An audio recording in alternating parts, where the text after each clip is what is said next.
Alrighty, and we're on. Welcome to my wildlife sanctuary. So, One bird. one bird, yes, and, the highway. But we're sitting here. I'm here with Brian Ebersole, the bad boy.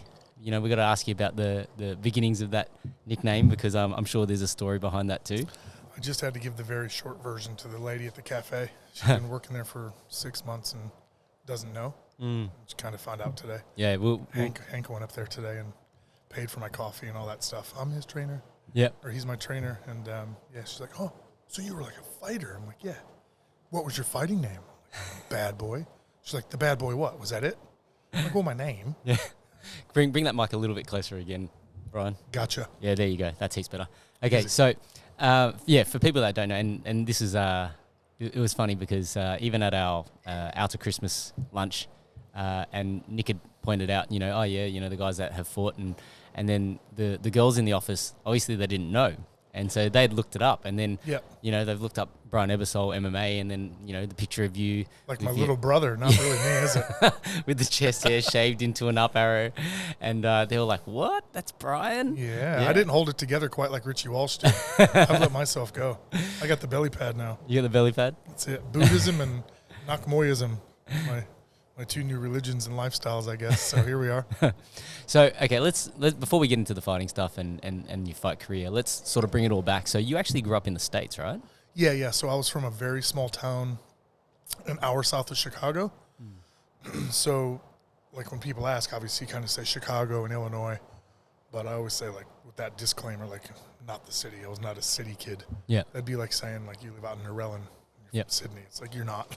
We live out near the cow pastures, the only ones nearby, right?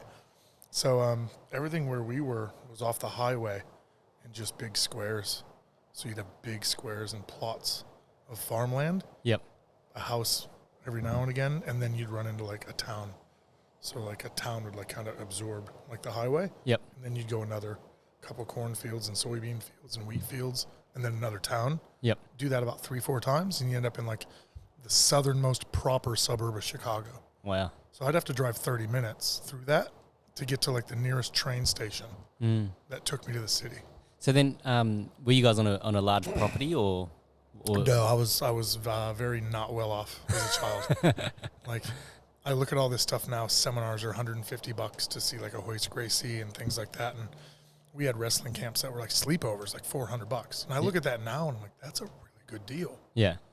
But back then, like $400 US for a family making, parents making like 20, 25 grand a year. It's like, whoa, it's a different story. Yeah. So I couldn't afford like a wrestling camp, any of that stuff. As a kid, it was very much two incomes and just getting by and probably some help with the family. Like we were chatting before, sitting down about the family thing and like learning like people's story. Like I'm still learning about my parents and some of the struggles they had and like what help they didn't get, from like the surrounding family. So then, it was definitely not like a glamorous. It was play outside till the sun comes up, come inside, and there's your beans and Franks, kid. And, you know what I mean? Sometimes it's breakfast for dinner and things like that. So yeah, it was a very humble upbringing. Well, what did your parents do for work? Do you remember? So the first job I knew my mom had was at a grocery store in the deli. And that was when I was like 4 and 5 years old. I knew what she was doing because that grocery store was like iconic through our town, like all the way till now still. So like even the logo, I still remember like pulling up and seeing that and going in to find mom. What was it called? Kroger. Yeah. Kroger's Groceries or something like that. Yep. And then my dad worked, the first job I ever remember seeing was a landscaping logo on a T-shirt. So he was outside busting his bum in the sun. Yep. And that might have even only been like a seasonal job. So I knew they both ended up working at gas stations at one point. Dad went back to the labor thing. He used to clean out these massive trucks, like long-haul trucks. But he'd get the ones that were the cylinders, so all the fats and oils and petrochemicals and all that stuff. He'd have to like really flush those out. And I remember being out on the yard with him on weekends and stuff and seeing what he did. And it's like, man, that's back-breaking work. Yeah. And then to be like unskilled labor in one regard, but like skilled because you have to do this right and it is dangerous stuff. I remember even getting in like him having to pull the cab in the truck and like move it. And I'm like, when did you go to truck driving school, Dad? He's like, I didn't, but it has to be moved. Or Monday through Friday, someone would have been there. It's like Saturdays by himself, and you just have to, like, take the risk. Like, I look at it now like that's a risk. I don't want to do something like that. I don't want to move my neighbor's car, understanding insurance and this and that. As a kid, it's like, oh, that's cool. But you don't realize, like, the stress they're under and, like the what if. Yeah, they're just trying to make it work, right? Yeah, that's like a $200,000 vehicle that could easily go through a fence, Did you have any siblings? I have a sister, Yep. and then my dad got remarried after my parents got divorced, and I have a brother and a sister there. Yep. So my dad went boy, girl, girl, boy. Boy, girl, girl, boy. He started and finished well. Yeah. So then, what's the age difference between you and your sister? I'm 4 years older than my sister. Yep. And then I was like 12 when my dad got, like, remarried and had his first child. Yep. And then the difference between those two is like 2 years. Okay. So they were, like, in college together, like, Yep. college age at the same time. Yeah. But I was going to college when they were starting to, like, walk and talk. Yep. So I was only coming home a little bit. And I think for like 2-3 years of college, I didn't really come home. I stayed and worked anyway. So my time with them when they were little was different. I didn't, like, grow up with them, if that makes sense. So, like, I know them more as adults than I do as kids. Like, I have these images of them still little. I fully remember, but everything in the middle, Just a like, blur. all that development's a blur. Yep. And off doing my own thing as well, like trying to move to California and then move to Australia, all that stuff. Obviously kept some real distance, like, geographically. Yep. But yeah, two loving, nice, kind adults they are now. Yep. So then, okay, so for you, growing up, were your, like, aside from your parents being like, go and play until the sun comes down, come home, like that sort of life, did they ever, like, say, what they wanted you to do or be when you grew up? Like, they offer you much guidance there, or? I don't think it was ever like a serious track that they tried to put me on. I think it was just chatting on, like, word association. Like, if something came up and I mentioned it, there'd be a chat around that. But it wasn't like you have to do this. Okay. Like, there was an instance where I know, like, my parents had, like, bated breath. I was accepted into the military academy. Okay. So it's famous in the U.S. I don't know if you guys have the reference here, but it's called West Point. Okay. So you come out of there as an officer. Oh, wow. But you give up, like, 4 summers. Or no, 2 of your 4 summers. Okay. And you go play, like, war games and all this other stuff. So I was going to be able to wrestle. They showed me, like, what the schedule was, and it was just scary. Like, up at 5 a.m., plebs have to, like, read the news, like, obviously take turns, read the news in front of, like, the whole mess hall. You go to class for X amount of hours a day, and then it was, like, straight free time. But for me, that's wrestling. And then back to it, and then lights out at whatever time, and then back up. And I'm like, how am I going to do all this? Like, I was pretty diligent in high school, pretty straight edge, but it's like, how am I going to do that? And so, like, without even asking that many questions past that, because obviously the war games thing was still... Whoa. Like, I don't think I intellectually thought about it that much, but, like, I think there was something there where I was just like, I don't know if I can get over that. Yeah. It felt weird. So I didn't really chase that. Like, I had everything signed. I could have went. Yep. Recruiter came to the house, did that whole thing, but it's like I didn't have that many questions. And I guess it's because I wasn't really that interested. It was a really hard thing to get over. And I think my mom and, like, grandparents on that side, on an emotional, like, took it as like, that's a great opportunity. How could you not? Yeah, okay. You know what I mean? Yep. It's like, well, it is, because that education's worth whatever number they put on it, which was pretty high. Yep. But it's like, what career pathway did I have? Like, I didn't know that Randy Couture went to one of the military academies, but never really did the war games and never had to get pushed into that avenue. Like, he was actually able to be a student and wrestle. Yeah. Oh. Yeah, but they didn't really... I didn't learn that till I was older. Yeah. You know what I mean? I was 30-some years old when I actually kind of looked into what day in the life of these athletes are. Like, they obviously have a football team and a basketball team and things like that. Well, not all of those guys end up being soldiers. Yeah. Being forced into, like, military pathways. Probably a lot of engineers and stuff like that come out of it. And I think that's where my parents were like, you're a smart kid, you can come out and be an engineer. You know? And I'm like, now I know that, like, it's a big deal. Back then, I'm like, I don't want to go to war games. I just want to be a teacher and coach wrestling. Like, Yeah. So, okay. So, for you, like, did you start wrestling as a peewee? Like, Like a 5-year-old. 5-year-old? Yeah. Yep. I remember my dad asked me one day in my living room of my first house, our first family home, and I remember saying no and going upstairs to my room and just kind of the end of the night routine and went to bed. And I don't know how many days it was later. Might have been the very next day. He asked me again. I'm like, all right, let's go. So jumped in the car with him, took me to wrestling practice, and I never didn't want to not go back. Okay. I think I got all my nose in there and knots. Yeah. So I wanted to go back every time. Every time it was offered, it was like, yeah, that's fun, let's go. Yeah, that's fun, let's go. And then, just that momentum just stayed. And it was like a 3-4 month a year thing. Yeah. So you miss it when it's not there. Oh, so they would do it like a wrestling camp, seasons. is it? No, yeah, seasons. So seasons, right? Yeah, so same way all these other sports play. Like AFL has their preseason and their season and the postseason. Yep. Like we had our little postseason period. It was like a 3-week deal. Yep. Where it's like if you lose at the regional, you're out. Okay. But if you place in the top 3, you go to the sectional. Yep. And then that section of the state, all those teams get together, and if you go in the top 3 there, you go to the state tournament. Yep. So everything's built like a pyramid. So you know where you stand. Yeah. Yeah. So then, would you credit the your coach at the time when you first get into wrestling as a kid for making it so fun, or what do you think this is more like something innate in you? That Both. Yeah, because it takes both. Like any style of coach, I feel can lose a kid. Like you can be too soft on kids, and like that's not a good deal. All the time, you can be too hard on kids. You can be in the middle, and maybe they need you to be one way or the other, and you're just monotone in the middle all the time. So I feel like you can lose kids with any style, but like our coaches truly were like young, made it fun. They were there for us. They weren't there for them. They weren't there, our season record. You know what I mean? Like they were just normal dudes. Yeah. And it was so cool.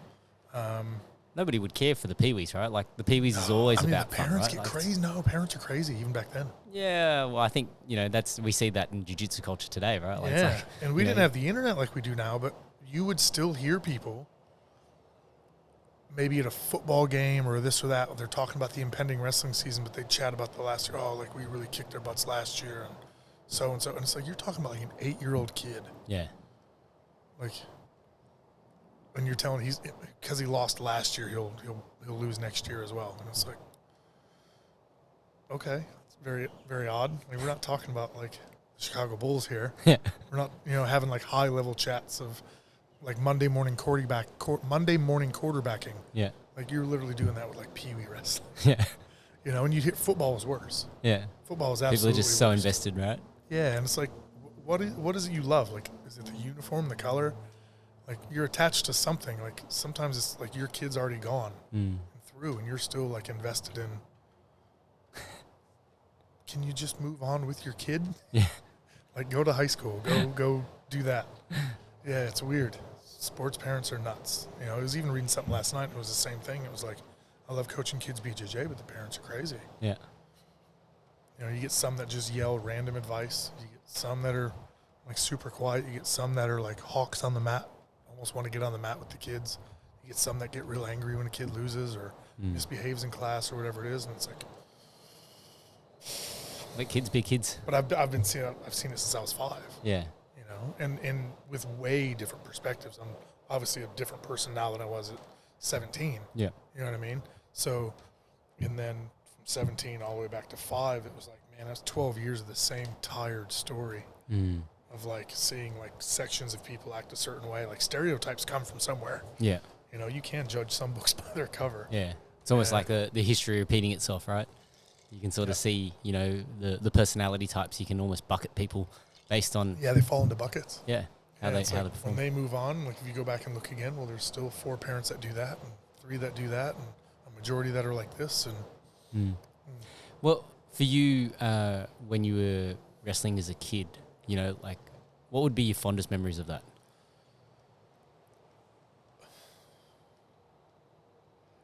Like the travel was always fun.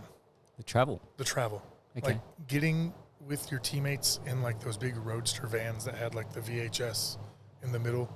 You know what I mean? And like being able to watch a movie like up to a tournament. Yeah. But all the clowning around and just playing around, like, yeah, there was no pressure yet from the match. There was no, whatever. It was like actually just being friends and Yeah. being like goofy was one of the better parts. That was the bonding part. That Yeah. was cool. And that even just carried through all the way through college. You know what I mean? Like traveling with these guys and like being able to go interstate and like maybe it's nervous energy. You're trying to work out your nerves, but it brought out like kind of the playful side of everyone. Yep. So yeah, like even the quietest guy would be cracking smiles and like tell a joke and banter a little bit. So that was always fun. And that's still like with MMA, like traveling here, there, and everywhere. Like even though you don't get to really holiday or sightsee or anything like that, like there's still that element of the travel being like the exciting part. So for me, like getting to a new place is always cool. Like seeing a new gymnasium. Yeah. Because every school is different. Yeah. They're And the all laid vibe's out. different, right? Yeah.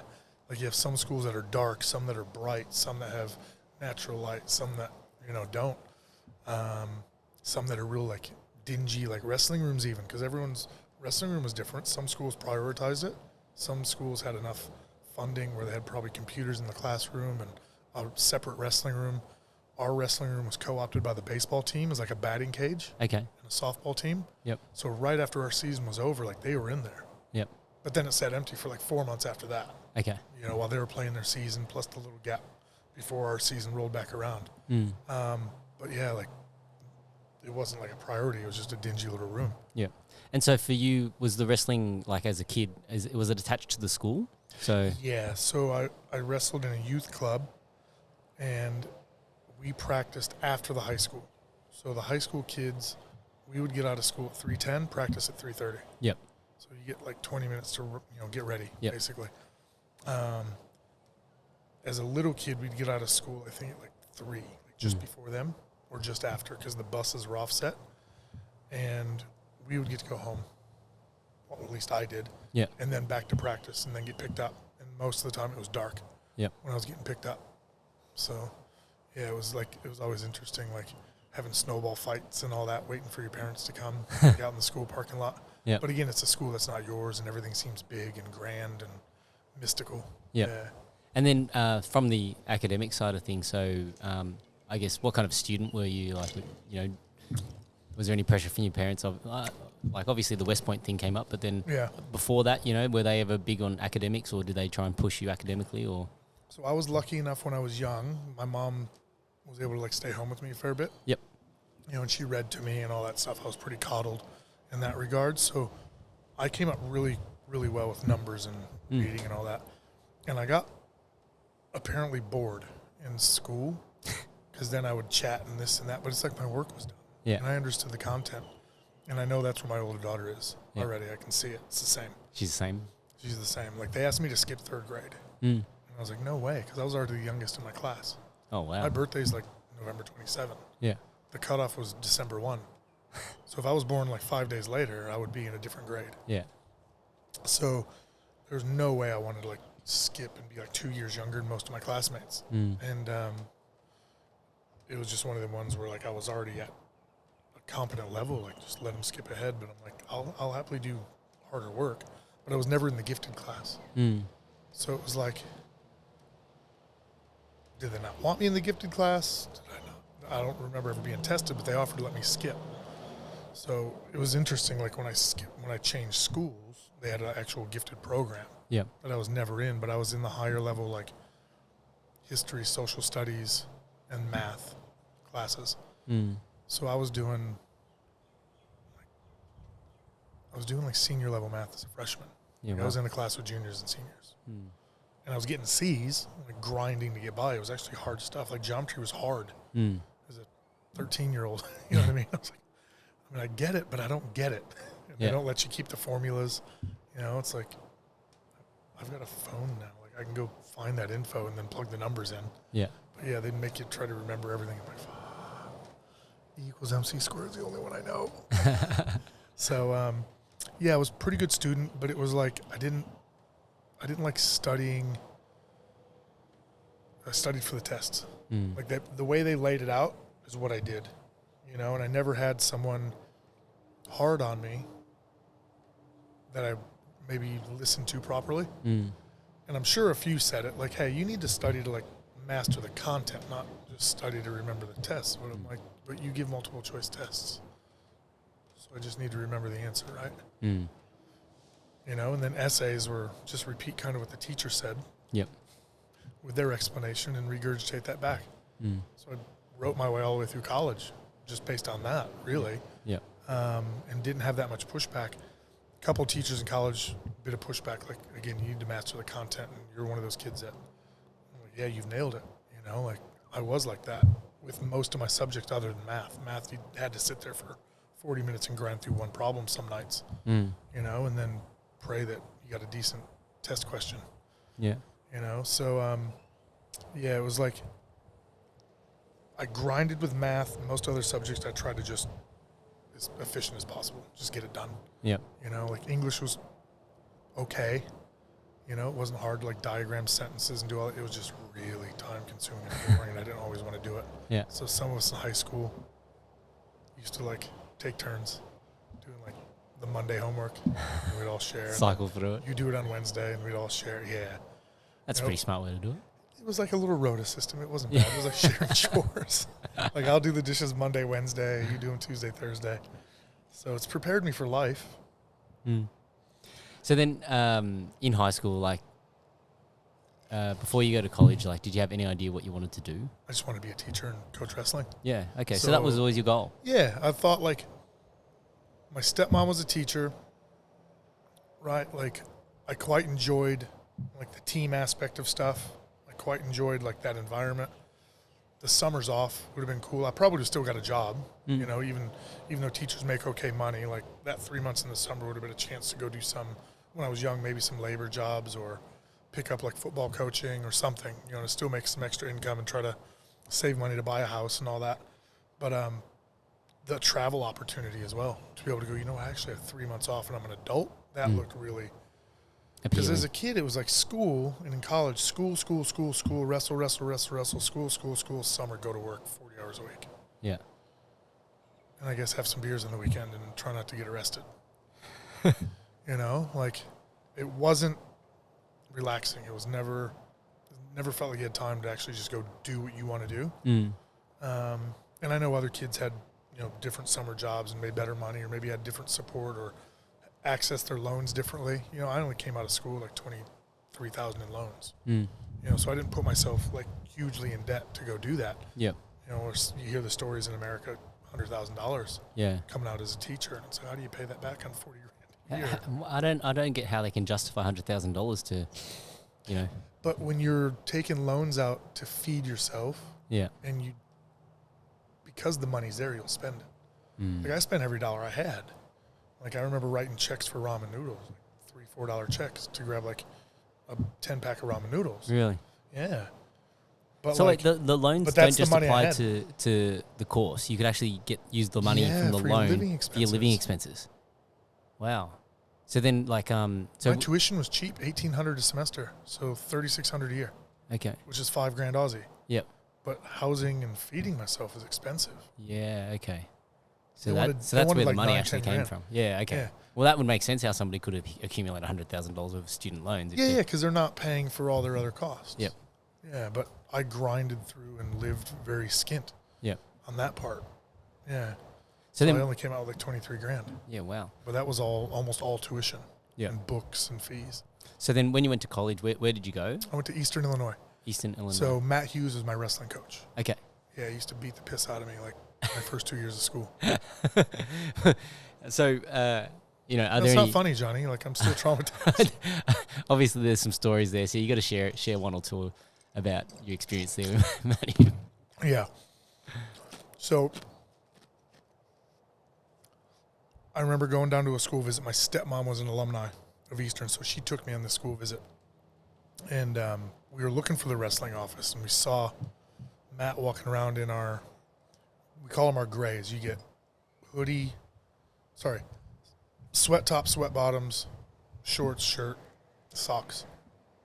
And it's all like stamped with EIU on it. Yep. So when you throw it into the laundry room, you just get your size back. It's not your pair. Oh, wow. It's shared. Okay. Yep. Across all sports, basically. Yep. So we'd wear our grays a ton. Well, Matt was wearing his grays, and I saw him, and I'm like, you know where the wrestling room is, don't you? Like, had the ear, had a big neck, and he introduced himself, and and he brought me down to meet Ralph, our head coach. So that was like my first intro. Was like, he's obviously a wrestler. Yeah, you know, like cauliflower there's no question jacked. about it. Yeah, and he was a couple-time All-American at that stage, and had just like started coaching instead, and he'd also just started training to fight. So he'd already met Pat Miletich and done some of this stuff, and I think it was his second fight at Madonna High School with Total Fight Challenge, who I had my first fight for, and I just saw those guys in Chicago, and I went for Alta. Oh, there you go. Yeah, so that was the photo. That's my Facebook profile now. Yeah. It was Joe, the promoter, who gave Matt his first fights, and me mine, plus like my first training partner that kind of got me into it. So I went and watched Matt fight with my college roommate before wrestling even really started. Like, so school starts in late August, and wrestling starts competitions like late November. Okay. Around now. Yep. So somewhere between August and November, like he had his first fight up in Chicago that I saw. So we drove up, watched him slam a guy through the mat and beat him up. And yeah, it was pretty cool. And then a couple years later, a year later, like that summer, I had my first fight in that same arena. Yeah, wow. Yeah. So, okay, you got to walk me through the mentality here, right? Because obviously, you know, you've been wrestling your whole life, and then it's easy. Don't get hit. was that literally the mentality? That was. My students will tell you, just don't get hit. So it's like, I'm just going to wrestle this guy. Man, I don't know how Did you do any striking or? I think I did, like, because we used to like start in reference position every now and again, come up back of your hand, Johnny. Yeah. And we used to like do like some puck sow, lop sow, you know what I mean? I'm pretty sure I did a little bit of hand trapping. Yep. And like tried to hit him and like threw a kick or two. Yep. But it was just basically trying to get to a double. Okay. Double leg slam, back choke. Let's go home. Yeah. Yeah. Okay. It was easy enough to be confident. And I was talking to one of my students today, Hank. He fought after like 3 months. He goes, but it was development day, like lowest level. And I'm like, but you can still get like your face punched in. Yeah. Like, why after 3 months did you want to fight? Yeah. You know, I'm like, you guys think I'm nuts because I had 80 fights. I go, but I had 500 wrestling matches before I ever got in there. You know, or 450 before I ever got in, because the last couple were obviously in college. Yeah. And I fought the summer after my first year of school. So I'd went off to college, came home, got a tattoo, had a couple fights, thought I was tough, went back to school my second year. Yeah. And I was like 4-0 by then, that summer. Okay, so just going back to the first one, right? Did you need much coaxing to get in there, or was it was literally just, yeah, Matt did it. I'm gonna do this. Well, the offer kind of came like, oh, would you want to fight? And I'm like, yeah, that'd be cool. Yeah. Wasn't, you know what I mean? It's summertime, like nothing else to do. Yeah. Like I said, grind and work for 40 hours a week in some factory or warehouse or whatnot. And I was like, no, I need something. Like something different. Summers, like, as a kid, were awesome because you just get to play games all day. Once you get 17 years old and I graduated high school, like that summer was horrible. Because you always just got to work, trying to make ends meet. It was just work to go to school to not know exactly how it's going to be. You know, like our schools are very indoor. Like all of our hallways are indoor. So like you go to one school, you run around to all your classes, you head home. Yep. This is like you make your own schedule. You can have a 7 p.m. class. Like I never went to a class after wrestling practice or at the end of the night. You know, I never had a Tuesday, Thursday class and a Monday, Wednesday, Friday class. It was always pretty well explained early on, like what's expected of you. Like you show up every day and we just do the work together. This is all like freestyle. Here's your syllabus and here's your couple assignments and you can kind of turn them in whenever you want. And there's these long lead times on certain papers and it's like all that does is ruin kids that procrastinate. Thanks for that. Like, yeah. Can we just introduce it, say it's due at the end of the week and then work on it? Yeah.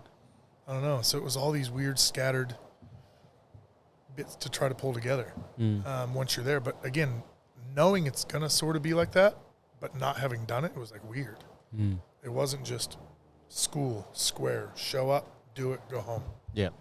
It was just all these puzzle pieces to try to put together. And I knew that was coming up. And you're sitting there working like 40 hours a week trying to like save some money. Yeah. And then knowing it's probably not going to be enough and you still have to rely on loans anyway.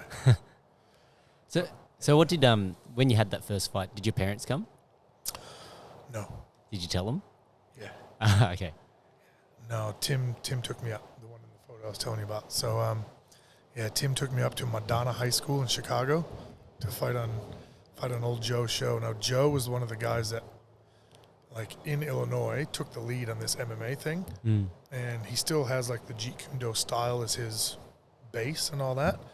But he was bringing in Renzo Gracie to, like, travel through Chicago and even all the way down to my small hillbilly little town. Oh, wow. Renzo's going all the way down. Renzo would come all the way down. He ran a competition at a school on our main street, like second story above some shops. And Pat Miletich came down and competed with, like, these MMA gloves that were real huge, like, and they laced up at the bottom. Like, you've probably seen a pair, like Bruce Lee wore in a movie. Yeah. And literally Pat Miletich there with a hurt rib before he even got in.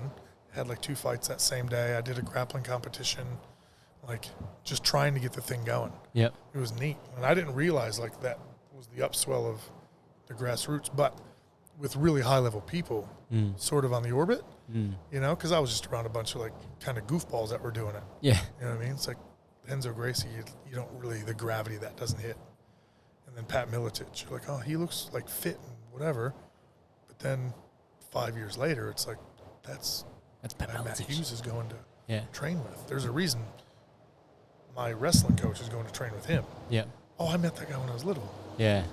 Oh, like, it's neat looking back at it. Yeah. You don't really get a chance to until you're out of it. Well, I think the best way to sort of explain that is, like, when DC came out for the UFC in Sydney, and we had him at one of our outer events, and, you know, like, people were, like, swarming him, like, you know, people that weren't from our event trying to get selfies with him and all that sort of stuff. And, you know, DC, when you talk to him, is just like a regular guy, right? And then, you know, if you were to think about it, you know, DC back at home is probably still, you know, most people would just know him as just DC. Like, you just treat him like anybody else. But the moment you take him out of that environment and you put him in somewhere that doesn't have access to him daily, you're like, holy fuck, that's DC, right? And it'll be the same thing, you know, whether it's Pat Miletich or Matt Hume or any of these, like, the OGs, I guess, of the sport. You know, you take them out of their hometown and it'll be like, wow, who's this guy? But then when you've got access to them on the daily, you almost take it for granted. Yeah. It's interesting when you mentioned DC. He came over and fought at Olympic Park. Yeah. And picked, like, Soa Palele up over his head and dumped him. And then they brought him back again, and he did it to Lucas Brown, who's the heavyweight boxing champion. And people would have been like, oh, that guy's, like, from America. Oh, that guy's an Olympic wrestler. And, like, they attribute some connotation to that Olympic wrestler thing, but I don't think they quite get the levels that are there. To try and get up the pyramid. Like you say, oh, Olympic wrestler, like, it's a big deal, but kind of not. Yeah. But you can't really overstate Olympic wrestler. Yeah. Like, from a real country. Yeah. You know, like an Iranian, a Turkish guy. Like, like, the level in those countries is so amazing. Like, the 10th guy on the Russian ladder could probably go take bronze in the Olympics at a lot of weight classes. You know, and same in the U.S. Like, the guy that takes second, third, fourth could easily go win the Worlds. Yeah. And it's happened. And someone's gotten hurt. Yeah. And the guy shouldn't have went, but he's going and still wins it. How does the whole division thing in wrestling work in the States? With university? Yeah. It's just kind of like the size of the school. Okay. Really? Only in the major sports does the division thing really indicate, like, levels of skill. Yep. Like, obviously, Division I football, there's a lot of money there. There's opportunity. The best guys are going to be there. So all the Division II guys, if there's guys that slip through the cracks for some reason, whether it's grades or stats or late development, they can play Division II and then maybe try to transfer out to a Division I. Yeah. With wrestling, there's some, like, D2 and D3 guys that are, like, just as good. Okay. The hard part is when they compete 30, 40 times a year and they don't have anyone beating them, it's very hard for them to then go into the D1 tournament, if they were able to compete. Because it's like, you're just as good, but you haven't been sharpened by iron. Yeah, you haven't been tested by the last 2-3 months. Difficult guys. Yeah, so, like, there's that part. Yeah. Where you get guys that weren't as good that just end up getting caught in that updraft of skill. Yeah. Okay. So D1 wrestling is a higher level. But some of the other sports, like, you get guys that play baseball, you get guys that play other sports, soccer, that are phenoms. It's just the school they chose to go to. Yeah, it's not, if you don't care about prestige all the time and you want to stay close to home, or you have a secondary sport, you know, like, that's your secondary thing, like I'm going to go be an engineer. I'm going to go be a whatever. Yeah. You go to school first and you play sport. And then you play sport as a Not everyone's sport first. Yep. I guess I'll go to class because I have to keep my scholarship somehow. Yeah. You know? So, yeah, not everyone leads with their might in that regard. And then you have like junior colleges, which are typically 2-year programs that are meant to be your springboard up to another school. Yep. And they specialize in those first 2 years, like associate degrees. And then, yeah, like community colleges, which are usually just real small town, like a TAFE. Yep. Here would be a community college, basically. Yeah. It's, you know, that's another interesting thing about, I think about the States is that a lot of people do travel or move out of home to go to college or university, whereas it's probably not as common here in Australia. Like, you know, I lived in Sydney, went to a Sydney university. Like, you know, I didn't have to leave home to go and study. Yeah. And there's probably something to that. I don't know. Like, I think, you know, as when you're not at home anymore, like obviously it forces you to grow up and you start to pay attention to your expenses a little bit more as you were, you know, buying the ramen noodles and all that sort of stuff. Last couple bucks. Yeah. Yeah. Needed that till the next payday. Were you getting paid much to do these fights in the early days? No. $100 to win. $100 to win. But that was gas money. Just to cover the... Because I was driving from college 2 hours back past my hometown to go like another 45 minutes into Indiana. Yeah. Like all my first fights were in the state next to us. Wow. Yeah. So then by the time you finished college, how many fights had you had? I did 4 in a summer, then I did 4 the next summer. And then I couldn't wrestle anymore. So I was like in school and then fighting and training a bit from school and fighting. How come you couldn't wrestle anymore? Got into a fight. Oh, no. Okay, you got to share the story. Come on. Oh, again, this is people want to know. I hate this one. You got to tell this story. So I had a friend that was a soccer player at our local college, like where the Chicago Bears do their training camp. Is in my small hometown. We have a Nazarene, like Christian college. So we went to school there, played soccer. I was on the wrestling team. It was our 3rd year of school, respectively. We were both the same graduating class. So he came down. I had to like do skin fold tests and everything, body fat, hydration, because they don't let you cut as much weight. We had 3 guys die in university wrestling in 1998. Shit. So that 97-98 season was a big black mark, and they changed the rules right away. Yeah. So 98-99, my freshman year, we had to show up to school, get our body composition done early. Then they tell us by November what we can wrestle at as our lowest weight class. Oh, wow, okay. And then we can only lose something tiny, like 0.4% of your body weight for the next 10 weeks. And you could change weight classes if they allowed you, and that would have been like halfway through the season. Wow. So then you have to wrestle the second half at that lower weight class or come back up. Yep. So, like, they basically gave you outlines that you had to follow. Well, some kids were like, that's 2 weight classes above what I planned on wrestling. You know? The kid that's 175 that wanted to go 141. Yeah. Now can't do that. Yeah, wow. But we go home over summer and we work in factories and drink like our dads and eat like our dads and, you know, get bellies like our dads. Work, right? Yeah. So then they come back and they're like, and then we go back to school and they've, well, you're this specimen now, but we're not going to let you dwindle all the way down. Yeah. So it protected a lot of people. Well, I had to do that same weekend my friend came down. So that was our Friday. So on Friday night, we went out. A young kid on our cross-country team came up to me in a house party and was like, so-and-so's bit blah, blah, blah, blah, rough with me, yelled at me, threatened me, whatever it was. And I remember telling someone, like, you know, leave him alone, stop bullying this kid, whatever. Yeah. Plenty of beer for everyone, plenty of girls for everyone. Yeah. Whatever I said, like being cheeky, like to diffuse situation. That night, they knocked on my door before I was home. The kid that had been picked on lived across the hall from me. His story was he came out of the room, and so did like 1 or 2 other ones, and I had a bunch of track and field and cross-country guys. He was a little cross-country guy, like a whippet. Yeah. Like just small but fast. 46 kilos probably. Yeah. So he comes out, and like they end up having this chat, like, why are you banging on the door? We're here looking for the champ. Those guys called me champ because I was 4-0 at the time in MMA. So that was like my little nickname on the thing. And I'm like, what do you mean? I'm like, I'm going to fight him. And my little mate was like, you three are here to fight champ. I'm like, what do you mean? And they're like, no, he's going to fight him. And he tells me straight, boldly the next day, he goes, I said, you two are just going to watch him get beat up? You know, so, and I can imagine he's a witty kid, so I can imagine that came out, and a couple of the other guys backed it up and said, like, they had a bit of a funny exchange, and these guys were looking for me. I'm like, wow, okay. So the next night I see him at another house party, and I leave. Like, I remember telling one guy, like, are you the guys from yesterday? Da-da-da-da-da. I left. I was like, again, plenty of beer for everyone. Like, yeah, I don't know. Like, I'm not. I don't know you guys. Yeah. Like I don't know you guys. Like, and I don't want to know you. And I'm the same way now. Like, I don't want to be antisocial when I go out in public, like to a pub or whatever, or a sporties club or whatever. But it's like I showed up with who I showed up with, and that's the only people I planned on socializing with. Yeah. Don't really need to meet anyone else for any other reason. Yeah. So left that house party, get home, late, and one of them's like outside back of my dorm. So here's like the major sports arena where we practice, play, you know, our basketball games, our wrestling matches, all that stuff's there.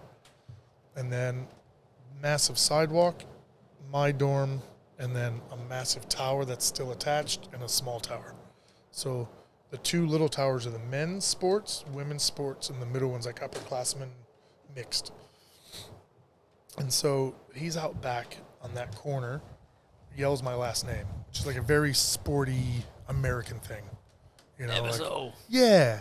So I walk over, and it's the kid that I left the party after I said, you're the guys, right? And he gets a bit lippy. I get a bit lippy back. And next thing you know, there's a couple of people like come out the back door, and then a small crowd gathered there. My mate's, you know, behind me, chatting with a couple of guys as well. And the guy that was a hockey player from another college came through the middle of him and bam. Crunched you. You dumped him. Big double leg. Hit like a key lock with my legs, like from scarf hold. Yep. Cracked his elbow. Oh. Stood up, turned around, walked away. He hit me in the back of the head. Again. When he got up and hit you with his other arm, the one that wasn't cracked. I don't know how drunk he was. Turned around, took him down, tussled, ended up on bottom. Yeah. I remember blatantly like, I'm fine. And then swept him or wrestled up, whatever, got back on top, got into mount, cracked his arm again. Same one or the other Same arm? one. Okay. Like proper same submission. Yeah. Same one. I'm one-sided. I don't do things to two sides. I know you're supposed to, but I just stuck with my basics, man. Doubled up on the same scaffold. It's early days. Same scarf hold, ripped into his elbow again, stood up, backed away, and he came at me again. Picked him up, walked him to the sidewalk, dumped him. Can I curse? Yeah. Thank fuck I didn't hit my head. Yeah. Like I've done it in the ring before. I've slammed someone and hit my own Head on the ground, yeah. Compressed myself.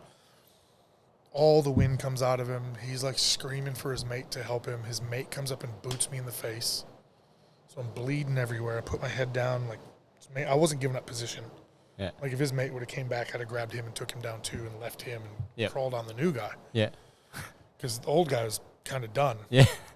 Well, after getting dumped on the concrete. Yeah. You would wasn't feeling nice. So I finally sat up and he's reaching, trying to buck. And like, everything was open-handed back then, those first 4 fights. Just open hand. Like pancrase style. Yeah. Hey. And he puts his hands up, so I took and swung and armbarred him. Same arm. What, the same guy that Same already been arm. key locked twice, to Americana twice, And armbar. I hipped all the way up through it. And like, broke it. no shame. Yeah. Just hipped up through it. Apparently, it looked like a watermelon. I didn't see it. Yeah, wow. But the aftermath was me going back to my room, getting cleaned up, going to my mate's room in the tower. Yeah. And so me and my mate slept there and left the dorm scene. Apparently, there was a big hubbub in the dorm after. So all these people heard, got involved, had all these stories of looking out their peephole of their door, hearing this, hearing that. Some dude that wrestled in high school at some hillbilly town came through and heard that these guys tried to fight me and like went at him. Just went at him. Like went nuts, like, fuck you guys, no, you're not even from here. Like, and just, but I think he'd been on the cans as well. Yeah. So that turned into a whole after event. Yeah. So like the next day, police are looking for me. My resident assistant was an upperclassman that gets paid to kind of look after the rules and everything and deal with disputes. He was like, yeah, cops were here looking for you. I'm like, yep. He goes, that guy was pretty messed up. And I'm like, yep. So I told him the abbreviated version and ended up calling to the police station saying, like, I'm here. I heard you guys were wanting to talk to me. Invited a cop in my room, told him too much. Yeah. Walked out in handcuffs. Yeah, wow. Parents came down, put $10,000 on a credit card to get me out. My bail was $100,000 and you have to pay 10%. Wow. Like convicted murderers like have been on less restrictions. Yep. So they tried to make an example of me. The guy that was like the prosecutor had all these weird stories from like college kids. Some drinking, some not. Some that knew people, some that didn't. Just real mixture. Looking out a window and saw what happened outside. Didn't know much of inside. Saw the inside part, didn't know the outside part. So all these weird stories. And then the guy that I fought didn't really want to be interviewed, didn't want to press charges, anything like that. But 9 months later is when it mattered, because the prosecutor took it all that time thinking he'll have enough, I'll maybe crack or say something wrong or not have a good lawyer, or this guy will eventually change his mind, and like want to testify against me and press charges and all that stuff. He just never cooperated with them and was like, no, we got into a fight and that's what it was. And Terrence, man, I thank you, because it would have ruined my life. Yeah, wow. To be honest, like, would have been sitting in jail for a couple of years for no reason. Yeah. For a fight. He probably also realized that, he was being a dickhead too, right? But that doesn't matter. Like, if you have the opportunity to get at someone, you kind of do. Yeah. True. You know what I mean? So we could have went, well, I want my arm paid for. I want, all that stuff paid for. Yeah. I don't know what insurance he had, but maybe it was good insurance. He didn't need to sue me or anything. Like I said, thank you, because life would have been way different had that went worse. Yeah, it went bad enough. I couldn't wrestle again. So that basically was the end of your wrestling career. Scholarships revoked, all of it. Yeah. Wow. Yeah. So then, what did you do for the remainder of your time at college then? If they revoke your scholarship, were you still allowed to complete? Partied and complete. Tried to like cover education? up being depressed with alcohol and smoked weed for the first time at like 2021. You know what I mean? Like, and just it wasn't fun. Yeah. Yeah. Broke up with the girl I was dating soon after. Yeah. It was just a real tough time. Like, I didn't want to go to class. Like, I wasn't motivated. Yeah. Obviously. Well, it takes away the identity that you sort of built for yourself up until that point, right? Well, I mean, I went and got an EIU wrestling tattoo on my shoulder just a year and a half before. So, yeah. Yeah, so it was a big part of who you were. Yeah. And then now that's been taken away. You sort of feel like that resonates for me. It's not that I didn't have feeling. people that cared, but it was like maybe in different spots. Mm. You know what I mean? Like, there was no mentor from outside the family or outside of, like, even hometown. I wasn't sitting in hometown. I didn't have my old wrestling coaches just to go chat to. And I could have. I probably could have. But, like, you don't know how to access help for yourself sometimes. Yeah. So, it was a really, even though I was surrounded by people, it was pretty lonely. Yeah. It was a tough time. So then what happened next? Like, is that why you started pursuing the MMA avenue more? Is that to sort of give you that outlet, so to speak? I think I always would have followed MMA after college wrestling, but wrestling would have still stayed a priority. Yep. And then if I would have, like, taken a more prominent role on the team, because you can wrestle, I redshirted a year, so I would have had 5 years of wrestling. So I was only done with 2, starting 3. And that could have been the year I took off and just got better to wrestle the next 2. Yep. So in my 4th, maybe even 5th year, I might have had like a position of either leadership or like even starting and wrestling more matches, as opposed to being the guy on the bench. Yep. As a young pup, kind of watching all the other guys, being a practice partner in an uke. Yep. And being the grindstone that they sharpen themselves off of. So that could have changed the way I looked at even MMA, where it's like, no, I'm not going to take a summer and go do that. I'm going to wrestle. Yeah. Over the summer, or I'm going to do my S&C and get stronger only for wrestling. I'm not going to like divert my attention and go somewhere else. But I would have went back to it because there was a fascination, and it's just a question like MMA. I think for a lot of people, it's just a can I. you know, and for me, it was like a can I because of what I know. So I already had an inkling that I should be able to. Mm. You know what I mean? Yep. It was like, I have the pieces. Can I put them together and just go do it? Where some guys don't have the pieces, and then they're like, can I scramble to get the pieces and then just shove everything into a square hole? You know? Like I said, I was asking Hank, like, Hank, what do you mean you trained for 3 months and wanted to fight? Yeah. I don't get that. Yeah. Man, 400 and some wrestling matches. Yeah, you already had this just big enough base, to make right? me comfortable. Yeah. Yeah. Well, I think all it is, it just gives you, for you having that wrestling pedigree and background, it gives you a different level of confidence, right? Whereas I think for a lot of people that want to have that first fight experience, it's more like they want to test themselves, right? But go do that in a wrestling comp. Yeah, or a jits comp, or you name it, like boxing, kickboxing. You can do it in so many different ways before you just go and jump into a cage. But small gloves, no shin pads. Like, there was no C-class option. There was no Alta with, big puffy gloves. Like, it was these tiny... Yeah, 4 ounce. You're wearing gardening gloves, you know what I mean, in your underwear. And you're going out there fighting. we got to talk about that match. Day and age. Who was it that you fought that was wearing their Speedos? Dennis Hallman. Dennis Hallman, that's right. We'll have to talk about that one. But okay. So then when you, like wrestling gets taken away, and so then now it's like, okay, what am I going to do? How long did you spend probably in the doldrums, with that sort of partying and just, feeling a bit lost? And 4 or 5 years. 4 or 5 years. Wow. Still carrying on in the sport. Yeah. People from outside might not have known. But, like, if you even look at my body, I was like 200 pounds. Yeah, wow. I could have made 170 if I was lean and dedicated and, like, doing the right thing. Yeah. It took me all that time to get back down to 170. Yeah. Never should have been that much heavier. And by the time I was doing it, I was a better 170 than I was as a college wrestler. Because as a college wrestler, it was like crash diet, like all the stuff the fight dietitian. Yeah. Yeah, whereas Jordy or Reed or Christoph, these guys that it's all the stuff they're trying to save you from. Yeah. We were doing that. Yeah. Yeah, it was just water manipulation and like you said, eat ramen noodles because they're light. Yeah, offer no nutritional value. Yeah, don't worry about nutrition. Don't worry about that. Yeah. You get that through the sandwich with the extra mayo that you had for lunch, thinking that, that's conservative. Yeah. And broccoli and chicken and rice would have been conservative, but we didn't know. Yeah. Yeah, or didn't care to know. I guess when you're young, you just... Well, it's also, I think, it's systemically, you follow the bros, right? Like whatever the bros are doing, the guys that are ahead of you, it's like, oh, if they can do that and that's their diet, well, I'm going to imitate that, right? Yep. And I think that's the way a lot of guys get into training is like they go, okay, what do the other people do? I think it's only because now with the internet, there's so much access to better information. Yeah. And I know that's a weight room thing. Like, most people went to a weight room and would follow, like, the big guys, the bodybuilders. But they're doing, like, certain rep schemes with the rest, trying to rip muscle and, like, da-da-da-da-da-da-da-da. It's like, that's not a performance routine. That's an aesthetics routine. Yeah. Or just plain growth. Yep.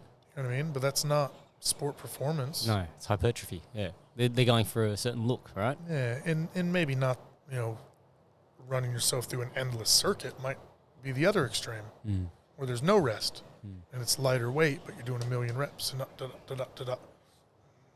There's obviously something in the middle. Yeah. There's obviously, like, ways to split things and ways to do things in the off-season versus the season. Yeah.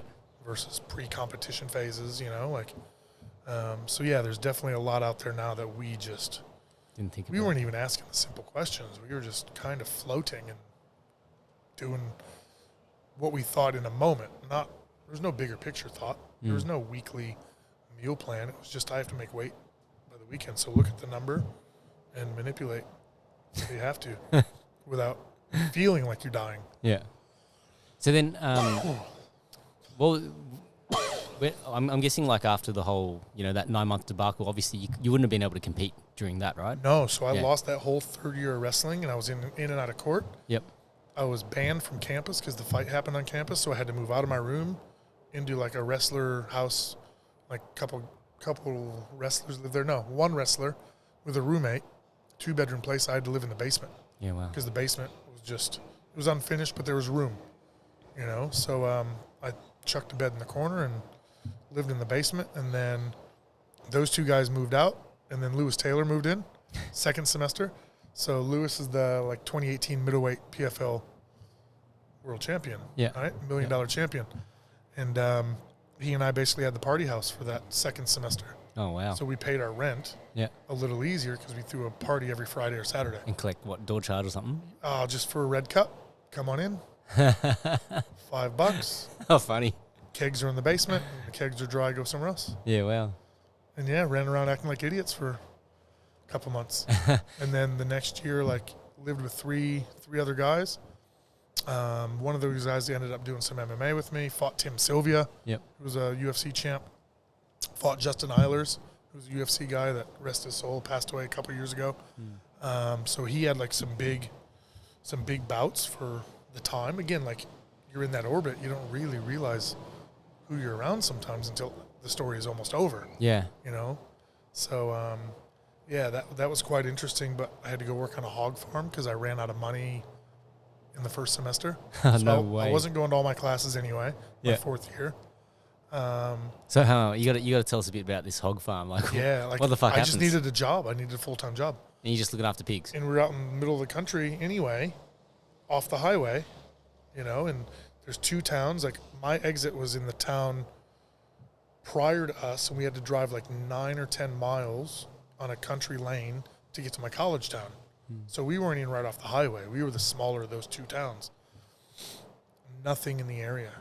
No real major jobs in the area. Heaps of college kids would take part-time work. So it's not hard to grab 4 or 5 college kids to cover 40 hours a week. Give them each 8 hours a week. And then they cover each other, when someone has a test coming up or whatever. So all the jobs are saturated for those couple months. So I had to go out of town. Did an interview on a hog farm. Ended up working with this big biker-looking meth-headed dude that wasn't smart. Yeah. And we're moving... We're talking thousands, 3,000 pigs. Yeah. Across 2 rooms, we had a center area where we had a massive hallway where we could store them if we shut the doors, right? We put 10, 15 pigs in the hallway to swap rooms and stuff. But we had these really tiny laneways we had to guide them down. And the trap doors were weird. Down the back alleyway, you'd have a door that swings open. A pig would go in. You're meant to shut it, back yourself up, open the next one so the pig can't get to you. Right? What would they attack you? Well, they'd run straight down the hallway. There's 8 more behind them with their nose up each other's bums. Okay. But part of it's because the way this guy would run them. Okay. He'd want to run 20 at a time. It's can we just move 3 at a time? Yeah. Can you let one go and set it down its thing, and I can open one door and set him in? You know what I mean? Yeah. He would have it door after door. So I remember this once I missed a door only because one pig had his nose up the other one's tail, literally between its legs. So as I'm shutting the door, the second pig went in and jammed it back at me, and then stacked, legs, everything came up. And then the next pig went over him, and one went under, and they started spilling because it's the way they put these pigs in these pens, their backs are higher than the sides. Yeah. They're taller, but then there's a hood in front. Yeah. So from the middle of your back all the way to your head, if you put your butt against the thing, this pig had to go nose down. Yeah, okay. So they basically have to stand there with their nose down to feed or lay down. Yeah. Right? And it's gross. And there's slats in the floor and pissing shit on themselves. Yeah, all over. It was horrible. Horrible. It took me a while to kind of really realize what I was into, But yeah, I almost got ran over that day. One stood up and it was on me. Thank God I had a little bit of a wrestling football base. Because if I'd have fell, I'd have been trampled by 10 more. Oh, wow. Yeah, and maybe that metal hinge would have came off with and been scraped and ran through between all of our flesh. Yeah. It was really bad. How big were the pigs? This one stood up. It was taller than me. Wow. So there'll be 100 kilo pig or something. Oh, way more. Way more than 100. Yeah. Wow. Yeah, they're thick. Big fucking hogs. Yeah. And our whole job there was to impregnate them, and you move them through in batches toward the end stage where they would give birth. And then they go through the post-birth and the nursing, and then we'd take the piglets away at some stage and wean them, and that was our product. We'd ship them off. You do the next And then they'd come back into a cycle where they had a little bit of time off and then right back into trying to impregnate them and then moving them through, and you test them and you take the pregnant ones through, and it was interesting. But this Wow. dude was like, this dude that I ended up working with, like the boss was super hands off. He sat in the office all day. And you could tell he was an old hand. He was clever, Yeah. but didn't care. So he let this guy, we would work 12, 13-hour days sometimes because he just couldn't. And I'm like, man, I'm good at homework. Will you just let me plan the day or plan the week? Yeah. Like how to move them? Because I think we're just moving pigs for no fucking reason sometimes. Like, and you're it's dangerous. Like, Yeah. there's no reason. Like, let's do this the most efficient way possible. Yeah. Yeah. And they're big fucking pigs at the end of the day, so. Yeah. And it doesn't do them any good. Like, we'd find pigs in pens dead and all sorts, like the group holding pens and all that. Wow. It was messed up. Yeah. So how long did you have to work the hog farm for? Man, it was my salary was $19,200 a year. I will never forget that number. Okay. A year. A year. Working 12-hour days sometimes. Mostly 9s. Yep. And I would have done that probably till the end of that year, and I would have taken a summer job. I think I took a summer job at the end of that painting houses. Okay. Like exterior painting. Mm. Got no training for that. I think I did like 1.5 houses and just stopped showing up. I'm like, I'm not even good at this. Like, I'm ruining someone's house. Yeah, okay. These sprayer machines, this is messed up. Yeah. And then would have went and got like another job. All the time still trying to fight, still trying to do stuff. Yeah. Like while I was on the hog farm, I signed a contract to fight Dennis Kang from Canada.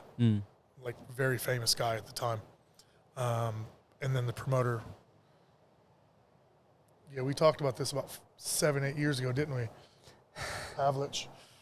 The promoter never sent me my flight, but I'd already went and spent $500 at Quest Diagnostics, who I was probably in collections with for 12 years until I had my UFC debut and was able to pay everything off. Mark Pavlich at MFC. Thanks. That was fun. Offer some 19-year-old kid, 20-year-old kid to fight someone tough. Yeah. Obviously not bringing me up there for a favor. Yeah. No, you were there to I be a was number. just fodder. Yeah. Yeah. And then just stop returning calls.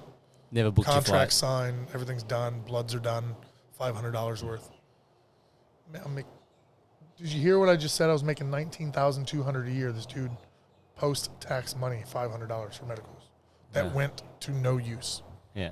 And the only reason I had to do those medicals because the fight was where it was at. Ah, okay. Like, I had to do his medicals for his over there. region, his Canadian precinct, to then not go. Yeah. It's frustrating, isn't it? It's a frustrating sport. Yeah. So then, where'd you go next? So I guess so you've done these jobs. You're still trying to make a career fighting. I stayed at school for one more 5th year, but didn't enjoy it. Didn't go to many classes. Still depressed. Still bothered. Only doing it because it was like the routine and expected. And then, I moved to California like the summer after that 5th year. And after realizing like I'm not gonna. Yeah. John Fitch and I had met through a fight show. I met him in Vegas. Okay. Kevin Randeman headlined that show. John fought Mike Pyle, who ended up going to the UFC. Yep. And John was out there just by himself. Okay. And then I fought a pretty decent Canadian fella, and it was like in a ring at the Stardust Casino, which has since been torn down and replaced. John and I met, had a good time, stayed in touch because we were local. He was at Purdue University, which is in Indiana, which is where all my fights were. So then we just stayed in touch, and I found him a couple fights. He came up to Minnesota with me, somewhere I'd fought before. Yep. So that was kind of the start of me finding other people fights. Oh, really? To be honest, yeah. Okay. And that's carried on all the way through till present day. Yeah. So we visited American Kickboxing Academy. My 5th year of school would have been the end of his 4th. He's a year older than me, so I think he went straight 4 years. And so he graduated from Purdue, and we were going out to visit together. Slept on like Bob Cook's floor. Crazy Bob Cook, the coach. Like Josh Thompson was living with him at the time. They had like a little apartment across from a golf course. Bob let us use his big rumbling truck to get to and from the gym a couple times. Drove us around and showed us like where he worked. And he was like doing like bar management on one side, managing a bar for a guy, and working for that same guy on like his construction sites as like a general contractor type. Yep. Just keeping all the subcontractors in line and in order and in good supply. So got like a little feel for what it was like. He moved out when he graduated. I moved out a couple months after. Right? Because, again, I was still kind of floating, like, what am I going to do with myself? Yep. And I just did the fuck it. I'm going to go to California. I threw not Phuket. That was later. Phuket was later. I literally said, fuck it. I threw a duffel bag on. I had a credit card that was $0 with a $500 limit. Yeah. Told my parents I'm moving. And what did your parents say? Oh, what are they going to say? I was going to do it anyway. Yeah. So to, like, not break their hearts, they probably just said, good luck. Yep. Yeah. But and so you went out to California? Yep. Ended up moving in with Crazy Bob in a new place with Josh Thompson, and then Pat Minahan lived there as well. Crazy Bob's kids would come every other weekend, and every now and then on a school night, and they'd watch Rambo like incessantly. It was like their one movie. They just kept watching Rambo all the time. Kids, when they read the same book or see the same movie, like, it makes them feel smart because they can predict what's going on, or they can they start to feel, like, clever. Something I've read since having kids, and now I understand why, like, my daughter doesn't mind watching Cocomelon episode 1, 2 again. Yeah, like reading the same book, like my baby, same book. But that's how they start. Like, my older daughter freaked me out. Like, we thought she was reading without ever teaching her, but it was just she memorized enough. Yeah. And she held it. She didn't, like, let it out in small bursts. She held it until she knew, like, the whole thing. One day, and like, do. Yeah, my son does and then the next page, and we're like, okay. Yeah, he looks at the pictures and then he knows roughly what's going on, and and because we've read it enough, but never mimicked much, and then just did it. So, that was their, like, little routine. We had the Frank Shamrock had tried to run a show in Florida just before that happened. That shoot box. Yep. So, like, the actual, not the mats part, but the wooden part was built in the front yard of where we were living. Yeah. Like, it was weird. I'm like, okay. Like, I've fought in a few cool places, but that's different. Yeah, front yard. Yeah, like, but it was in Florida, like, the week before. Yeah, it was just weird. It was like, wow, it's almost like all surreal, and, like, again, big names and stuff, Kung Lee was at a gym just up the road, like, winning ISCA world titles in Sanshao. And, it was BJJ guys here and there, and it was a really, like, exciting time to be out there. But again, like, because everything got more expensive, and I'll have a laugh with you, like, I paid like $220 a month at my last apartment in college to split that with a roommate. Yep.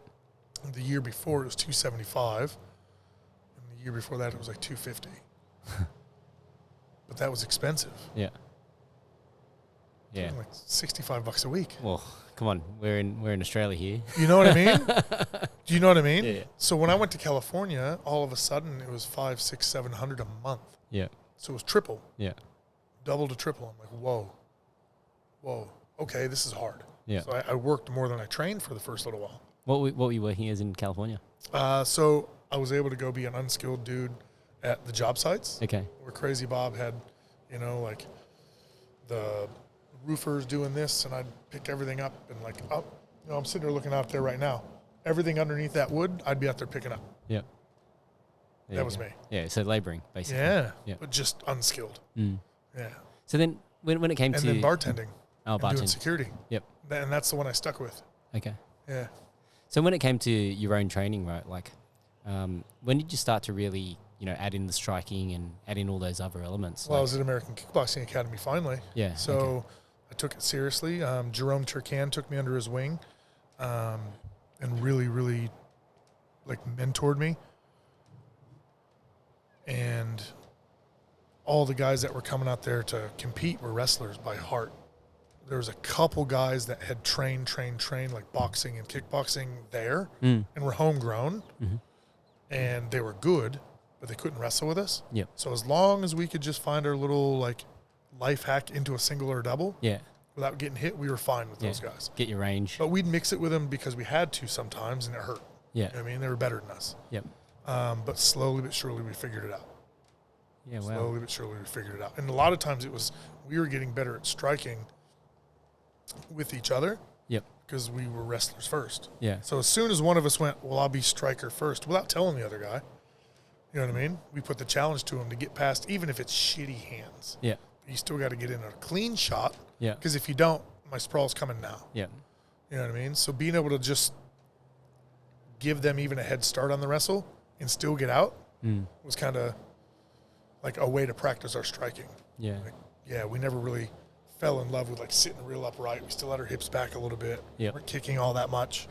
It's pretty much just sprawl and brawl style, right? Yeah, and then being able to like, if someone missed a wrestle, being able to like shove them off and hit them, which then they started doing it back to you. So like these ideas were easily transferable. So once someone came up with something, whether it was specific or a bit more vague that worked, the rest of us would pick it up right away and do it back and forth. And then that iron sharpened iron and came up with some really cool ideas and some ways to like strategically play. And then you had like Mike Swick, who was like pretty darn good off his back. Like he was triangling everyone. We had a guy named Eric Ray that was really, really talented at the time, that armbar and triangle everyone. His jiu-jitsu was really strong. So we had a pretty fair mix, but it was that when I was there, it was a small group. I left with Frank Shamrock right when the four guys, it was five, and John Fitch got kicked off the plane. Right when those four guys went to the Ultimate Fighter 1. Okay. So Koscheck, Bobby Southworth, Mike Swick, Fitch, and I think there was one more from AK. I think there were five. Yeah, wow. But yeah, I know Fitch got pulled off the plane, literally, and told to stay. Huh. It's like, that was nice. Yeah, but wow. yeah, I went with Frank just before all those guys had that big break. But for those first couple of years, it was a lot of working, a lot of late nights, and the place that I worked at had a bunch of pool tables. It was like primarily a pool hall, so you'd rent the table. Yep. It had really nice furniture. It was a really nice vibe, and I'd be able to go out the first couple hours and just play pool. But then that also came with, oh, let me buy you a drink, and then come play a couple games. Well, okay, well that first half hour's on me. Thanks for buying me the drink. And you know what I mean? Yeah. Like, probably not the perfect right thing by the business, but I was having fun because I'm young and selfish. And probably also not the ideal lifestyle to stay fit either, right? That's like, right. It's just one of those things. If I could have just stayed away from drinking, like at that time, and got up early, I would have been able to get a nap, would have been able to get the next session. But as it was like have a few drinks. So then I didn't really want to train at 6, 7 a.m. Not that they had training at 6 or 7, but I could have got up and done something. Yeah. You know what I mean? Myself. Yeah. And then done the noon training with the fighters and then went back to work. Yeah. As it was like I'd stroll in the gym at like 9:10, 9:15. Sorry, Jerome, but you were good to me. I appreciate you. He'd let me in with his group and we'd kickbox and do a class. We'd spar a little bit, and then I'd have lunch and stay around the gym. And for a fair bit of that, I lived right behind the gym. Okay. Out of like the 3 places I lived, 2 of them were pretty close. One was super close. One was just up the road. So I was pretty lucky that I was able to stay around, be comfortable, and then go right back for noon. But it was like all my training was happening between 9 a.m. and 2. Yep. So I was training for like 3.5 hours within a 5-hour block. It's not ideal. Not ideal if you're trying to do 2 good sessions. Yeah. It was just kind of one long dump. extended session. Yeah, and then a nap, and plenty of time to relax, and then starting at 7 o'clock. Yeah. And then working all night at the pool hall. Till 1 or 2 a.m. Yeah. Yeah, it would have been better if I'd have just got up a bit earlier, trained. Yeah, but there was like no 4 o'clock class because, as you know, it's kids. Yep. That's it. So we did all the mongrel stuff when the gym was dead from noon to 2. Yep. And then we cleaned the gym and all that stuff. And then get it ready. By 4 o'clock, kids are getting out of school, coming in the gym. So there was no like mongrel evening class unless you're able to do 7 or 8 p.m. BJJ, but I was always at work. Yep. So then when you went with Frank Shamrock, like where did you guys go? He only went up the road. He didn't go too far from the original AKA. Yep. Started his own gym, and there's a couple guys that followed. A couple guys like came from interstate to train. So we had a small like ragtag group of guys. But we were all different weight classes. It wasn't great. Like I should have stayed with the larger group. Yep. But we took a liking to each other, Frank and I, and I just thought that management-wise, he might give me a bit more attention where Bob had like this 4 guys on the Ultimate Fighter, which I found out after I left. So it's kind of like I didn't even know that was happening, but maybe they already knew I was going to go with Frank. So that's why they didn't tell you. I'm trying to cast myself back. I don't even know of course. what everything looked like back then. But it was like I was matchmaking for them and finding them fights and doing all that stuff. So I was actually a bit hurt to find out that they put those guys on the show and it never got mentioned to me. Like, you know, I had a show down in Mexico where they had a small budget. Our management team ran the show, took charge of it as a promotion. And Crazy Bob was like meant to matchmake, I think. So I ended up putting a bunch of fights together. I ended up fighting one of my friends. I got the trip in like $250. It wasn't anything big. So I brought my friend in. He drove in from Arizona with his missus. We did a match. TKO'd him, didn't hit him hard. But I told him, come get me. Yeah. You know, but it's not something that has to be on my record. Yeah. But we had like a fun time, entertaining for the crowd, ate up 10 minutes of time. And then we got to like hang out. I hadn't seen him in a couple of years. So that was fun. But I had to get like Mike Van Arsdale an opponent, Olympic wrestler.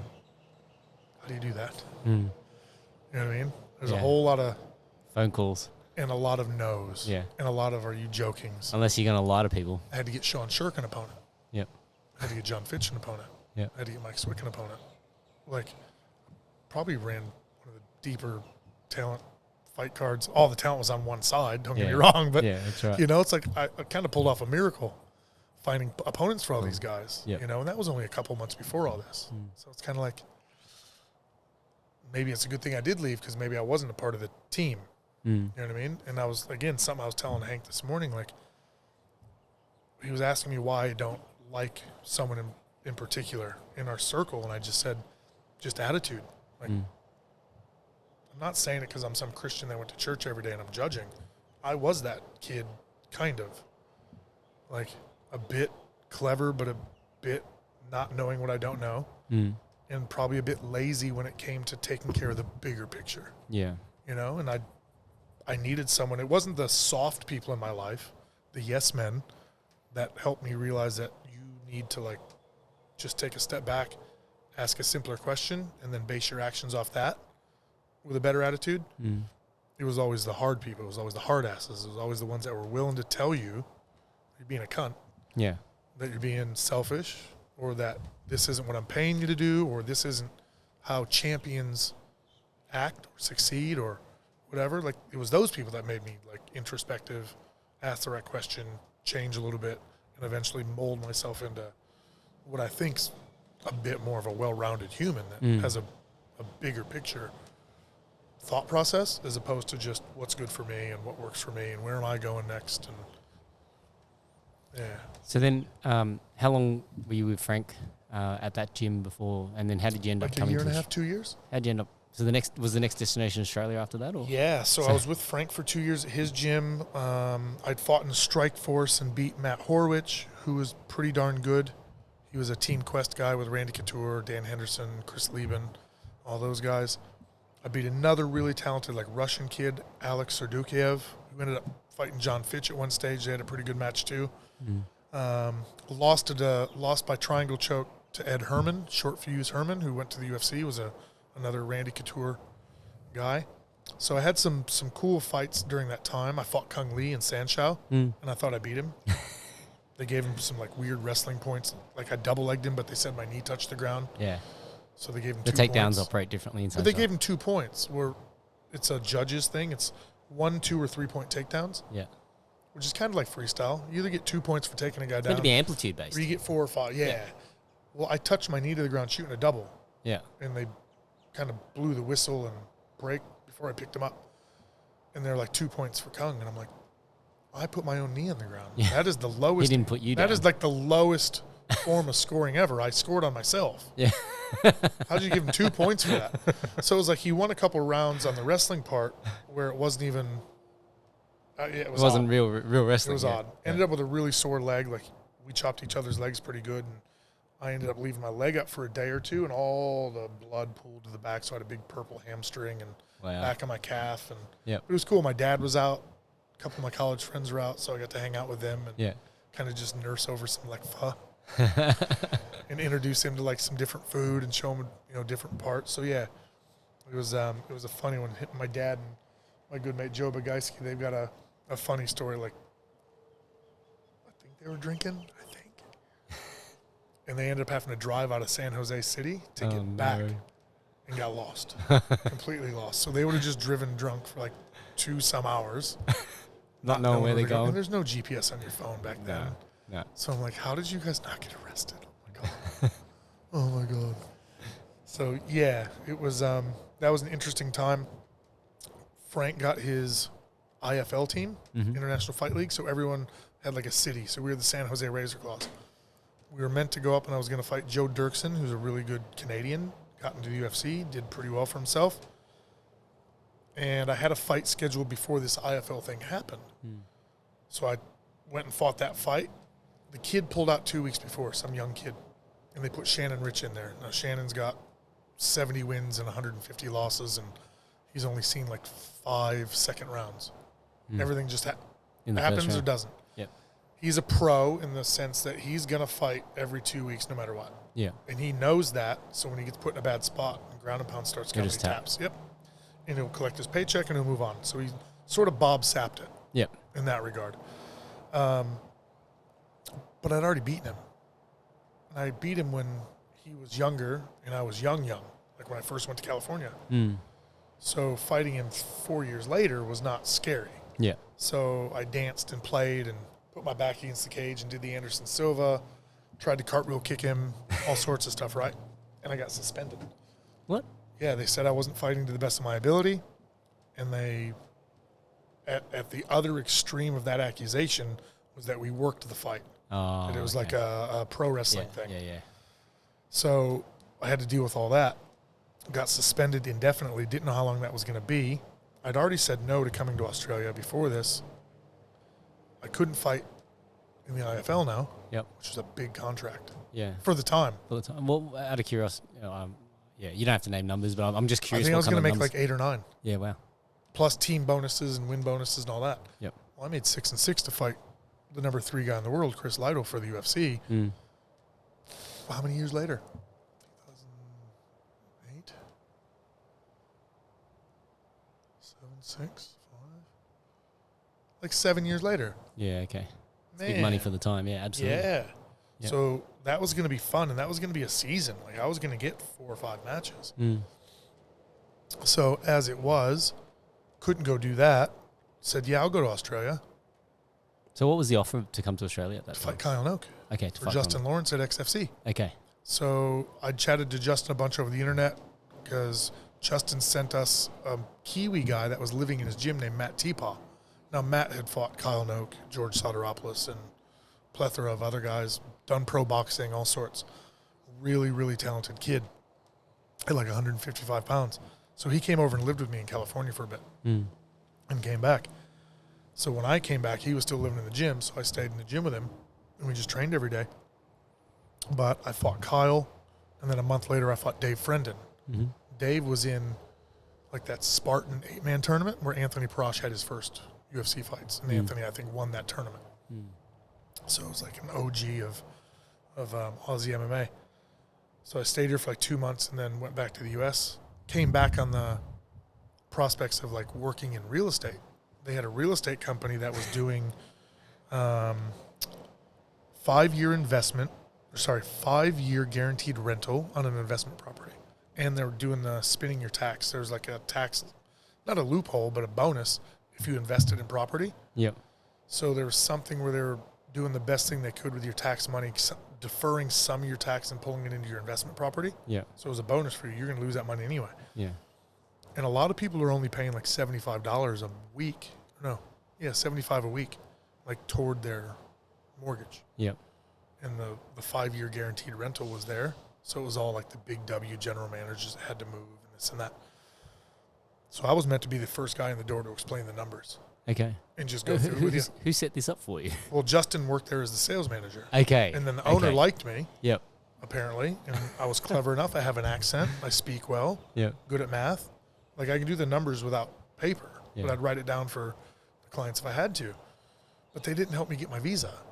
Ah, okay. They were all too busy on commission jobs trying to make money. Yeah, yeah. And just hustling. And it was like, but I'm in the office and you've taught me everything, and now I just need the Need visa. some help to get a visa so I can And work. no one really wanted to take a couple hours to like sit with me. And I'm like, so I took a fight in Perth. They needed a coach at a gym. I came back to Brisbane and was kind of like, sat in the office a bit more. And I'm like, this really isn't going to happen, is it? Like this real estate thing. Yeah, you're not going to give me a visa. The gym in Perth had already done their initial paperwork to be eligible to sponsor someone. Wow. They were going to bring a Brazilian. Ah. The Brazilian changed his mind about moving. Yep. So they had this nomination to give. So I just had to fill in my nominee part, where the real estate company still had to do the company part, plus my part, plus merge them together. Yep. And it didn't seem like that was going to happen. So I went and took a coaching job in Perth. Yep. And just lived in the gym and coached for 2 years. Yeah. Yeah. And then I guess, for you coming across from the States and then, Perth back then as well would have been like the scene would have been very different, right? From what you're used to. You're seeing like you've been there when MMA I don't want to say the quiet part out loud, but it was different, all right? Yeah, because like MMA is like taking off, you're in this era with the John Fitches and all those guys that are... But I'm around sportsmen in the U.S. Yeah. And then I come around here and you know what I probably fell into, like a pit of vipers. Like there are biker gangs sitting front row at every show. And I'm like, I thought this was just shit out of the movies. Yeah. Because the bikers in the U.S. don't advertise unless they're at Sturgis. Yeah. Like when they're in your hometown, they're not with colors, patches. Yeah. They just kind of ride their bikes and do their thing and congregate where they congregate and run their businesses. Yeah. Behind the scenes. Here, everyone wanted to announce who they were, and big rings and big chains and big patches. And you're like, what the fuck have I gotten myself into? I thought I was in a movie. It was surreal. And it still is. Yeah. And like I said, it's something, it's like I want to talk about it because I'd rather it wasn't normal, but I don't want to talk about it because I've seen movies and I see what happens when people dig too deep. It's like, it's a weird spot. Like you said, it's like saying the quiet part out loud is makes the hair in my neck stand up a little bit. So then when you were coaching over in Perth, did you get many opportunities to fight as well? Yeah, I was able to box. So I did 2 boxing matches. The first one, the kid was going to start coming into our gym. Okay. But I had just moved there as well. So we saw each other the week before the fight, like hitting bags and whatever. But he'd had a million Muay Thai fights and everything. Rob Powerdrill is his name. Okay. He was like top 3 in his weight class in Muay Thai for ages and ages and ages and ages. So we ended up doing a boxing match. Lost on points. But both matches, I didn't feel like I got hit. I'm like, they just threw more punches. Yeah. Like, I'm not a boxer, so I'm not throwing big combos, Yep. and staying busy. It was defense first and then poke, play. And then I fought a guy that had like 80 amateur fights. Dave Letizia was his name, and he was like an older guy in the scene. So he was probably 38 or 40 at the time. Okay. And hadn't fought for a little while, so he was kind of getting back into it. But it was one of the ones, again, like he stayed busy, and like cracked him a couple times. Didn't feel like I got hit hard, but just judges went his way, and that's all right. It was like an experience. So I'm an 0-2 pro boxer. And then, like we had a local promotion. I was able to kind of match make for the first time. But I just set myself up like a grappling super fight with a kid named Sean Spooner, who should have got to the UFC. Like he had a really tight match with like Rob Whittaker at the time. Like he was like well on his way up, but I think he had his kids early. So I think part of him was being from a country town, having his first kid, and then going, is it worth it? Is it really worth chasing and diving in? And then looking at what Rob's done, it's kind of like, man, like what could have been? He could have been one of the ones that got out. So I was able to be around some really talented people. I met one of my better friends down there, a guy named Taff Davies, who franchised the Arena, which is like from San Diego, the Arena MMA. And he was like a military guy as well. Like he's actually taken me to Holsworthy for a workout. I think it was after my first or my second UFC fight. He took me over here and about killed me. Yeah. But met him there, so I was able to like go down south, get away kind of from the city and living in the gym, and able to live with him like for a week at a time before fights. He lived like near a winery, had a horse, all sorts of cool stuff. And I'm like, man, this is like back home. This is what was going on just on the outskirts of my little like village. And just getting a taste of that country lifestyle is nice. Yeah. Just the simplicity of like just train, breakfast, rest, train, rest, go in and teach, Yep. and give back to everyone else at night. Yeah. And if there's a good workout for you at night, cool. Yeah. Like, what I don't think the guys get here, and what doesn't seem to work in the places I've been so far here, is all the guys that want to fight want to do their classes at 6, 7, and 8 at night. Mm. But that's not ever when I had my best training in my entire life. Ever. Like, there's just, the business structure doesn't allow them to train at 4 because the kids do. And you can't have them mixed because it's a really bad look doing what you need to do to be good at what we're doing, and then letting kids see that's probably not a good idea. But the training during the day. But these guys aren't out in nightclubs, you know, like making decent money at security. They're not working like in restaurants. They're not working these hours. They're 9 to 5ers. It's like, it's cool that you young guys can get 9 to 5s here and like make a real living, but it also ruins you because you can't train right then. Yeah, it's hard to find that balance, right? Yeah, you almost have to put together those 2 part-time jobs. And stay hungry. And but train during the day. Yeah, it's really hard to give up like a daytime job and piece together, you know, like alternate hours to really train well. But if I could have 10, 15 guys at noon, I'd turn them into killers. Yeah. But I get guys that are Tuesday, Wednesday, Thursday, 6 and 7. And I get a Monday, Wednesday, Friday, 7 and 8. And then I get a Monday, Thursday, Saturday, Monday night, Tuesday morning, Thursday night, and then he'll show up Saturday to spar. But they're not all together, ever. It's like I've got a team. But they're not. But I don't have a team. Yeah, that's right. It's disjointed from that perspective. Yeah. Yeah, that's a tough one, right? Because, you know, like I think a lot of the mentality nowadays is that, you know, if you want to make it, you got to go all in, right? Like people always talk about this concept of going all in, but then the problem is you have to make it first. Yeah. Well, everything else can bolt on, but these guys are like, I get it, income or whatever first, but it's like. Yeah. I think you got to. But they think they're doing the right thing. They think I'm showing up to boxing and I'm showing up to this, and I'm like, but it's the commercial part. That's not. It's not always watered down just because it's for hobbyists. It's watered down because you only get to work half the time because you have to give the other half to someone else. You only get to, you know, like you're building, and you got to give the educational side.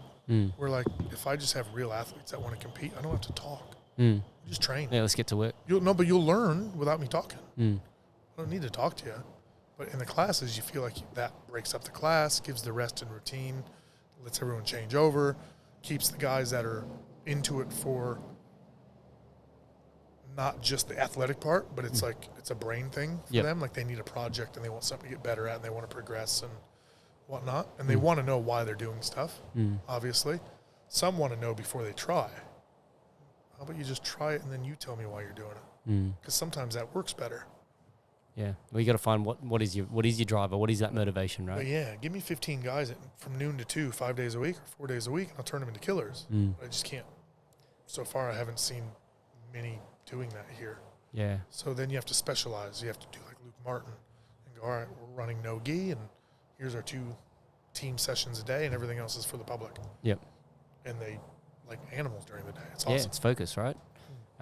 Yeah, and with MMA, it's so broad in terms of, you know, just because you have a certain skill set, and everybody's an individual in that regard, right? Your skill set depends on your striking, your grappling, and basically. Oh yeah, if it was like a video game, the spread would be like there's spider charts that you can do for this. I think Richie and I were talking about this, like, you know, at the PI they used to they would plot all their guys and put them in buckets and have their buckets based on how their spider chart would look. You know, what are their strengths and weaknesses? Like and there's the elephant, the giraffe, and the jaguar or something like that. Yeah. And then so, you know, as a result, how you game plan for each of those guys is going to be different as well, right?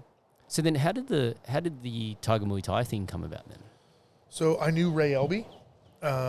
Ray, funny story. I'm pretty sure this is the first trip I met him. I'd fought Shannon in Mexico, Shannon Rich.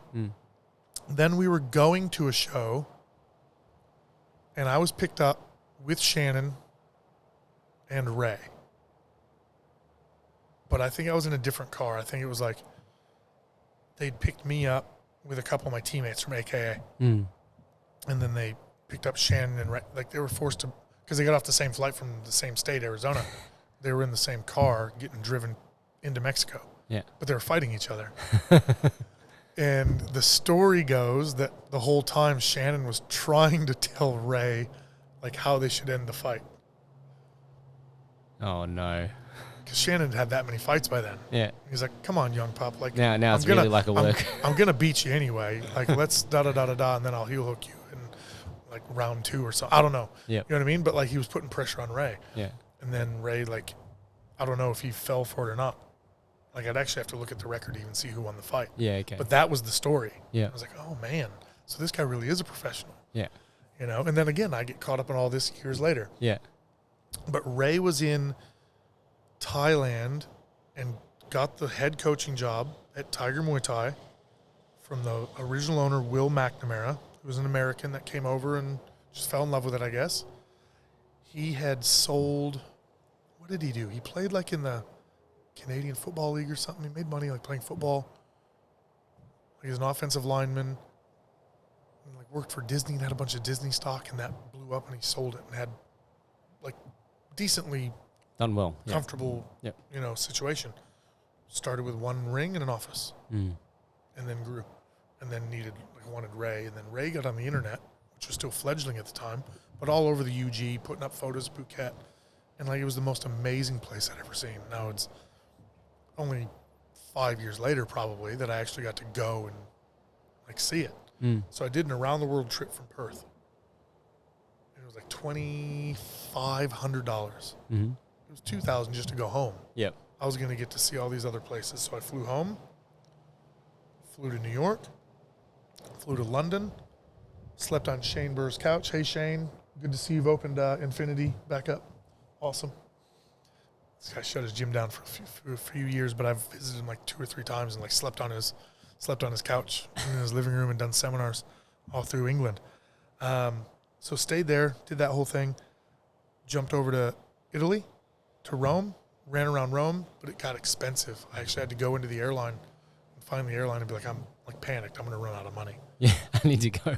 I was supposed to Get fight out back at home, and I went, and that fight didn't go through. So it was $2,000 US I didn't have. Oh, shit. So that sort of ruined it.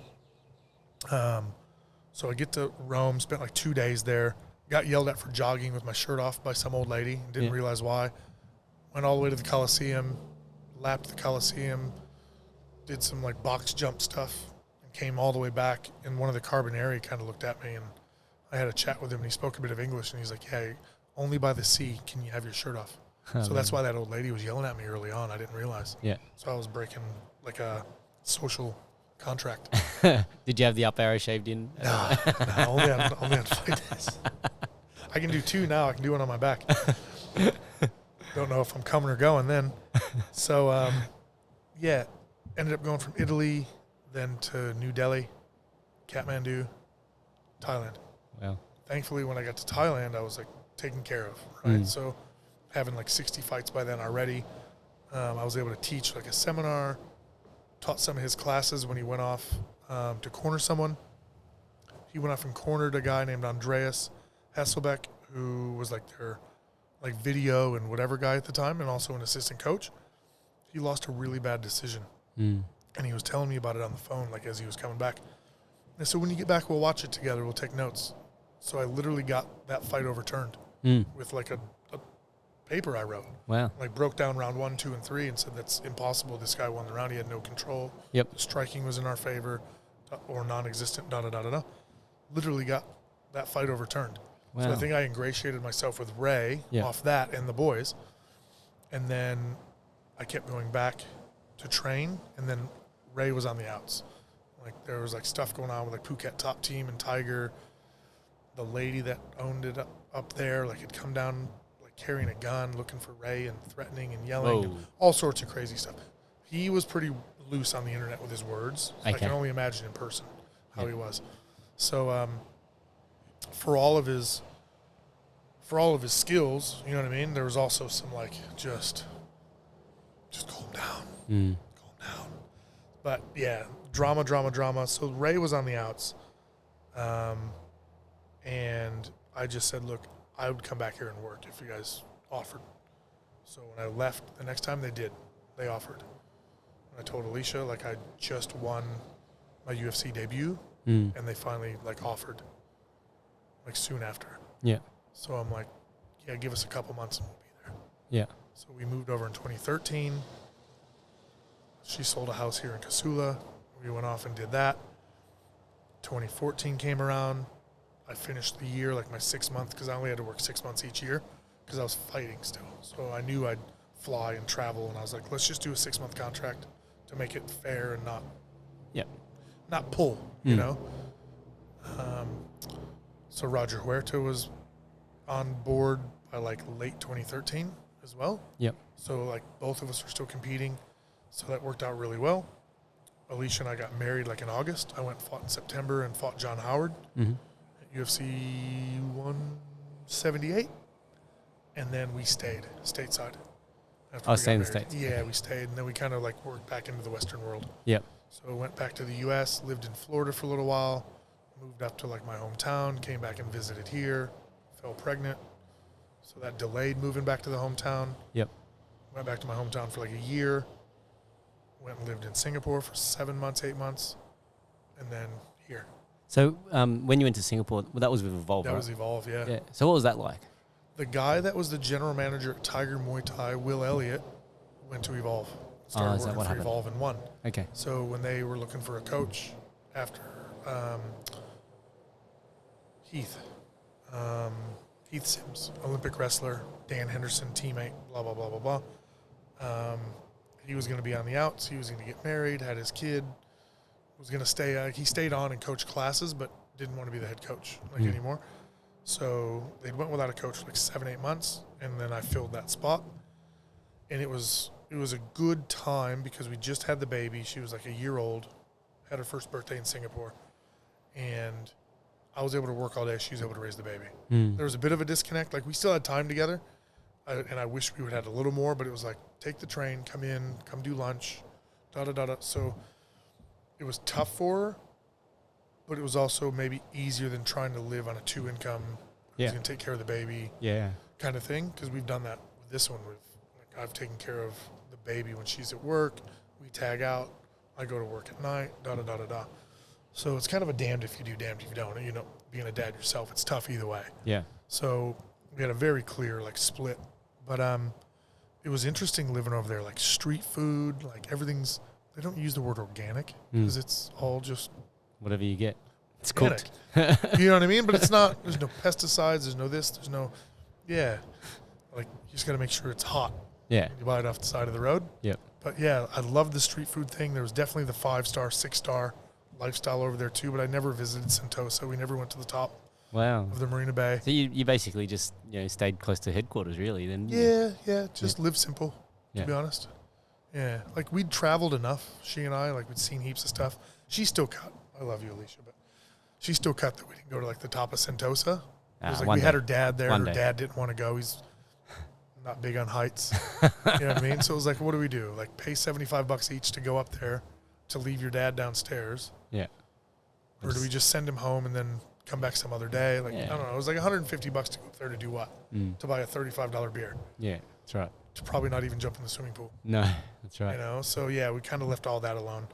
But we did, like, the duck boat driving tours and, like, caught the history and saw, like, their wildlife sanctuary in Avery. And, we saw some neat stuff, like Little India, Chinatown. Like, there's heaps there, and I'd love to go back. Yeah. You know what I mean? Same with Thailand. Like, I miss Thailand. Yeah. Like, I wish it was just something where I could just go, do it, come back without ruining anything, without ruining my bank account, without messing up, work life. Yeah, the stuff. Yeah, it just gets really hard when you get entrenched. Yeah. When it came to, like, the cultures of those different camps as well. So, like, the culture at Tiger Muay Thai versus the culture of, like, how the athletes treat the place kind of a thing.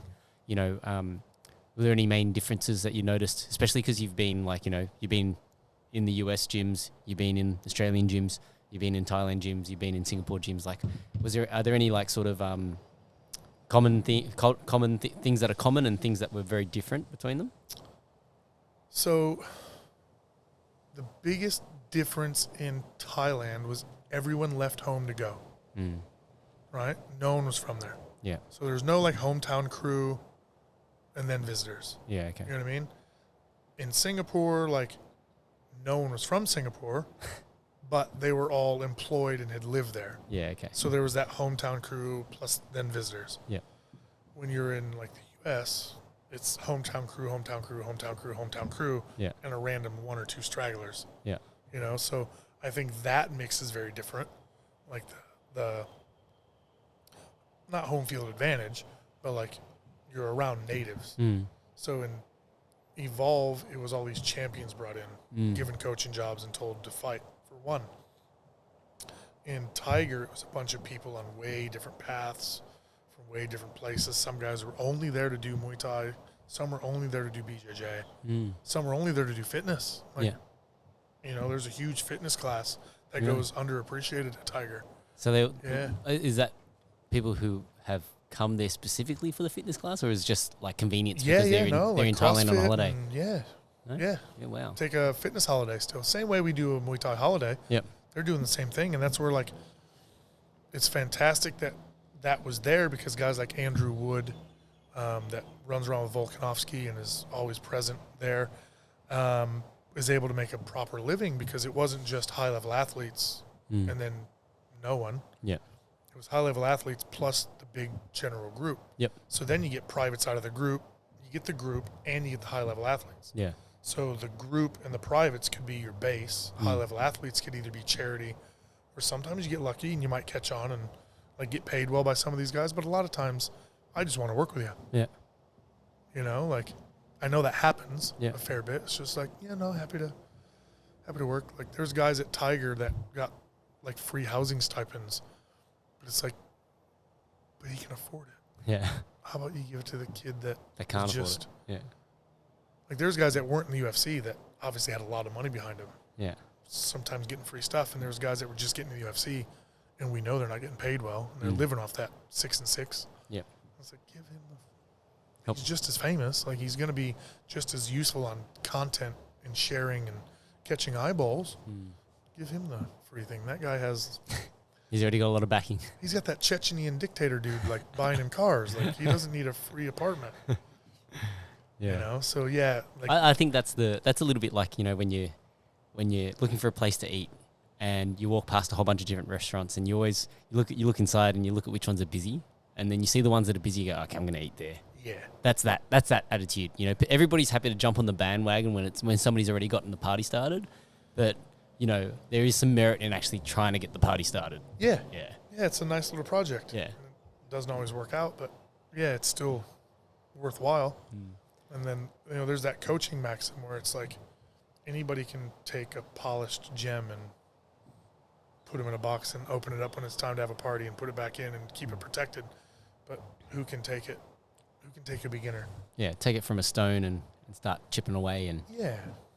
polish it up, bring it shiny. And that's what you run into every day. That opportunity arises often. You know what I mean? Yep. The whole polished stone doesn't arise that often unless you're out there chasing it. Yeah. You know, and if that's all you're chasing, well, I don't know. That's not my style. Yeah. The whole recruiting thing and Yeah. all that. Like, where I'm from, you are teammates with the people that live near you. And it's your job as a community. If you want to get good at that sport, you got to build it. Yep. You know, like we had a really good baseball team when I was a kid. They won like the Little League World Series. Biggest thing in the world. And they played together through high school. Never won a state championship even. But they had magic in that 8th grade year. And they were pretty darn good moving on through. And 1 or 2 of them went pro. Yeah, there you go. Really cool. But then there's a few kids behind them a couple years later that didn't have the best team. But that knowledge and that ceiling was already set. Yeah. So people could already kind of break that glass ceiling and get through. shoot for the stars. So there's a kid like 2 years younger than me, Chris Hano, that played for the White Sox. And, you know, like that stuff happened. Well, that can happen like in any sport, but someone has to be the one to break the ceiling. There's got to be people that nurture that to even allow it to happen. Yeah. But if you're always just out there wanting to work with like the best guys, it's like, well, you're never going to have a good team. You're going to have a good culture. You're just going to have like that Stars. lightning in a bottle. Yeah. Yeah. Yep. And then everyone else is just fodder for them to beat up a little bit, whatever sport it is, you know what I mean? Yeah. Like, it's not fun getting dunked on, same as not getting not fun getting I- double-legged. It's not fun getting punched in the face. I think we're quite fortunate in Australia that we've sort of developed that. You look at our respective stars; they've all come out of different gyms. It's not like they were all coming out of the same place. In a lot of very homely places. Exactly. Yeah. Whether it's Volk If you see or Whittaker, PMA was not Joshy, some extreme Jamie. couture. You look at all the guys that like Jack Madalena. They're not coming out of extreme Jake couture. Matthews, like that. Tom Jake Nolan trained by his dad for a long time. Tom so was out in the country. He wasn't in the city. So this is what I mean. It's like you don't. I think Australia is a great example how you don't need to all gravitate to the big team, so to speak. Because I think it's not a horrible chapter, but it doesn't have to be like your be all end all either. Exactly. Yeah. Yeah. So, and I think people, often they put too much emphasis on that when they, like, a good athlete is always going to be a good athlete, right? And the coach's job is sometimes to get out of the way. Like, just don't fuck this guy up. Like, he's going to get there or she's going to get there, right? Just don't fuck them up. Like, look after them. Keep your dogma out of it if you have one. Yeah, right? Like, let them create. That's with where the best athletes, like, the best thing as a coach is watching some dude, like, do a leg lock the first time and then explain to you with great excitement how they got to the position and how they held the guy and then how the guy tried to move and then they blocked and did their thing. Yeah. And they think they made it up. Yeah. It's not your job to go tell them that that's what De La Riva's been doing for ages, and you could have started that from a De La Riva sweep and it ends up in that single X and then Ashi and then no. There's names for all, like, just let the kid be excited. Yeah. That's going to be his favorite move forever now. Yeah. Because he did it himself. Yeah. Let that happen more often. The juices flow. Yeah, like kids finding their own way into these advantages with angles and striking or with hand fighting or arm dragging. Like, that's the best stuff. Yeah. Like, of course, we got to show them a move or two every now and again, but them playing and, like, finding connections is the coolest part of the game. And that's what creates a style. Everybody's got that individual expression, right? When you think back on your own fighting career, is there any particular fight that stands out for you? Do you have a favorite? UFC one, Yeah. 100%. Yeah. Do you remember what your thoughts were? Making that walk for for the UFC for the first time, and I was wondering if they're gonna let me keep the headgear on. Chris Lytle swings for fences, man. He's a violent dude. He was like third in the world at the time. Yeah. He was meant to fight Carlos Condit, and the winner was going to fight GSP. Yeah. Like, I didn't get that. That went away as soon as one pulled out. Yeah. So even though I won, they weren't like, well, I guess you were in the shot for GSP. That would have been fantastic. Yeah, that's right. But, that was magic. Like, I'd had that many fights. Yeah. And I thought I should have been in the UFC earlier, but shit happens, right? I lost the PFL thing because of my own getting caught up in this Shannon Rich and whatever and clowning and playing, thinking I'm being an entertainer finally. Yeah. It almost made me not want to, like, do that side. Like, I could have been Connor. Yeah. But they didn't let me. I got in trouble for it. First time I tried. So it was like, the whole, like, college wrestling thing. Had I been able to wrestle for 3 more years? What a difference it could have made. Man. Yeah. Yeah. I might have got a few more takedowns in the UFC a little easier, too. You know what I mean? Instead of having to learn how to strike. Yeah. As it were. So, like, the way things take you and turn you. But just to have that, not even just validation, but it was really neat. Johnny, it's going to happen. It was neat to be able to, like, let other people be excited for me instead of worried about me. Yeah. Mom and Dad were excited. Yeah. That's amazing, isn't it? Yeah. Well, it's one of those things like... For 70 fights, it was, what's he doing? When's he going to be done with this? When's he going to get a real job? Yeah. When's he going to settle down and live somewhere and put in roots? And then it's validation, this all right? came, and it was like, for like 4 years, it was... Well, you got to the pinnacle of the sport. I can do what I want with a little bit of tacit approval from the family. Yeah. Where before, it was like, well, I mean... I know what I want to tell him, but he ain't going to listen anyway. Yeah. So before that, it's like, Brian's fucking crazy. I'll passive-aggressively slip it in there every now and again in an email. What the fuck are you doing in your life, Brian? Yeah. That kind of stuff. Yeah. How's the bank account looking? Yeah. What bank account? You need to make money to have a bank account. Yeah. I've got a credit card with like $1,000 limit now. I've come up in the world. I've doubled my credit rating. So, okay. I got to ask about this. And then I also want to circle back to CFC days as well, right? Because Oh. yeah, you got a nice little... do you need to... I just got to make sure my daughter's picked up by grandma because... Do that? I'll get in big trouble if I don't. Okay. It's all been wifey. Can I call her? Yeah, go. Because I'll cut this part, so don't stress. Oh, we can podcast my wife. Hello. Hello. Were you asleep? No, I'm doing a podcast. Wasn't your mom picking up Alex like every Friday? Okay. No, that's okay. She did pick her up today. I just didn't. I hadn't confirmed with her though. Oh, yeah. No, I told your mom like it's a routine thing. It's every Friday. She loves it. Even if I'm home, like, let's just keep that going. So yeah, me and your mom have the understanding. Okay, all good. She messaged me, home safe and sound. So yeah, she's beautiful. Good. But yeah. All right.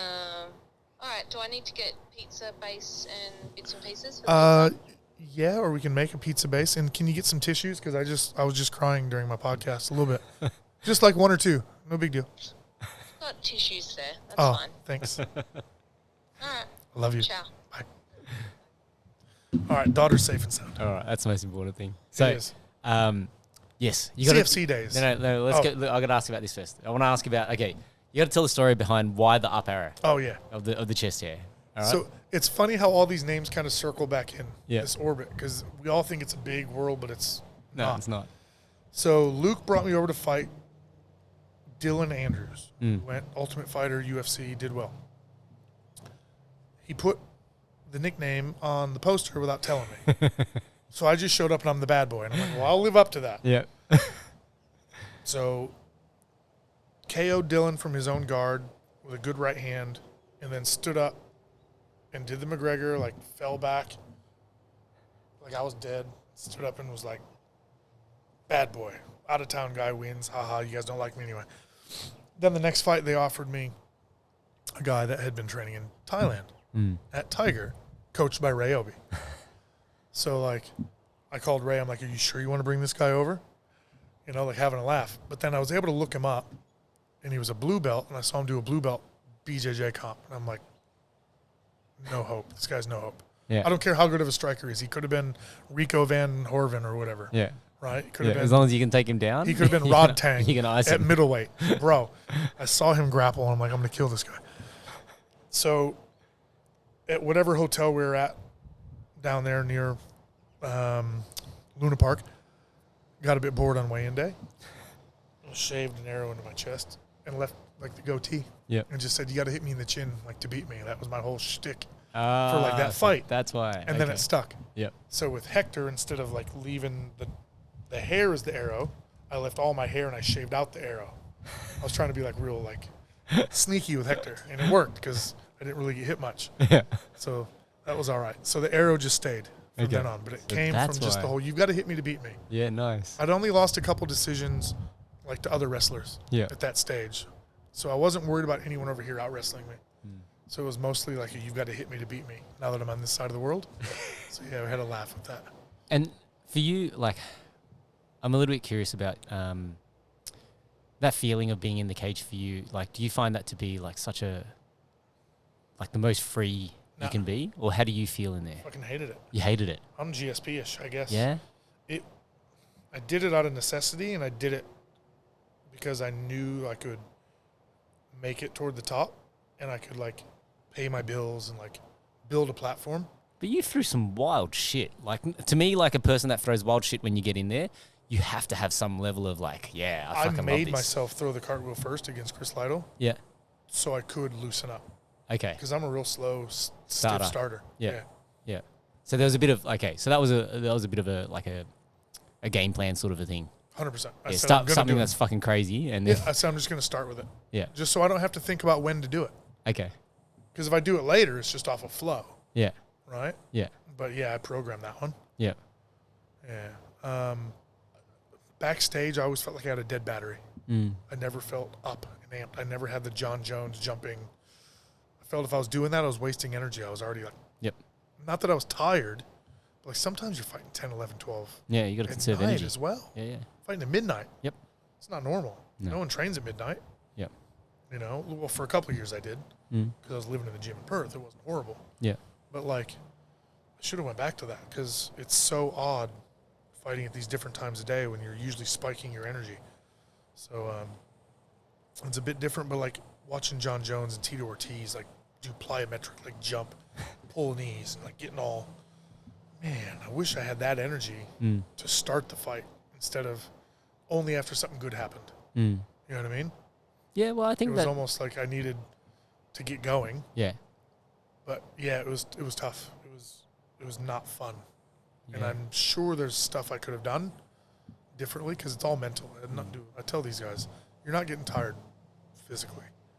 Like I've seen you in the gym for an hour and a half, go 0 to 100 and stay at 100 for an hour. Yeah.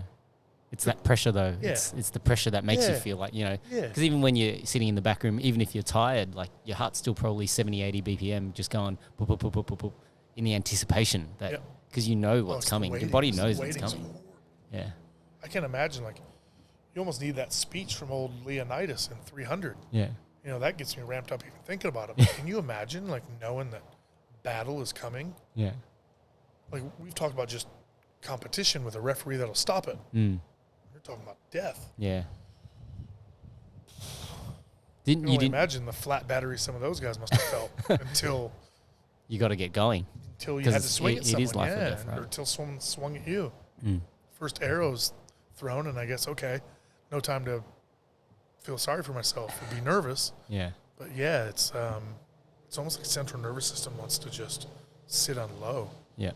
Yeah, and it's not helpful. Like, I didn't find it helpful. Yeah, okay. It wasn't a good routine. Interesting. Yeah, I get the tired thing because that's how I am too. But I think that's not a bad thing. It's conserving energy for the actual event, right? Yeah. And wrestling was different.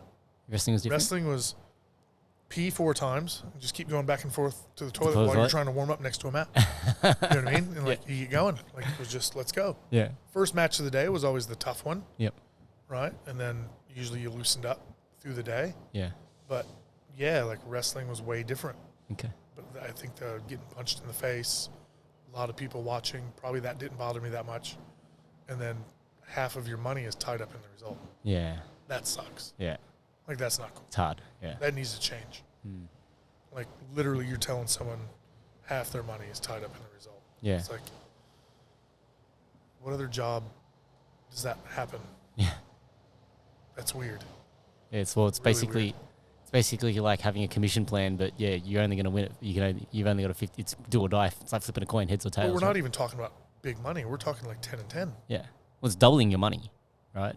It's doubling your money. But on the flip side, you also got to think about it from the perspective that a lot of the times it may not fully be within your control. If the judge is going to make a decision. Yeah. Right.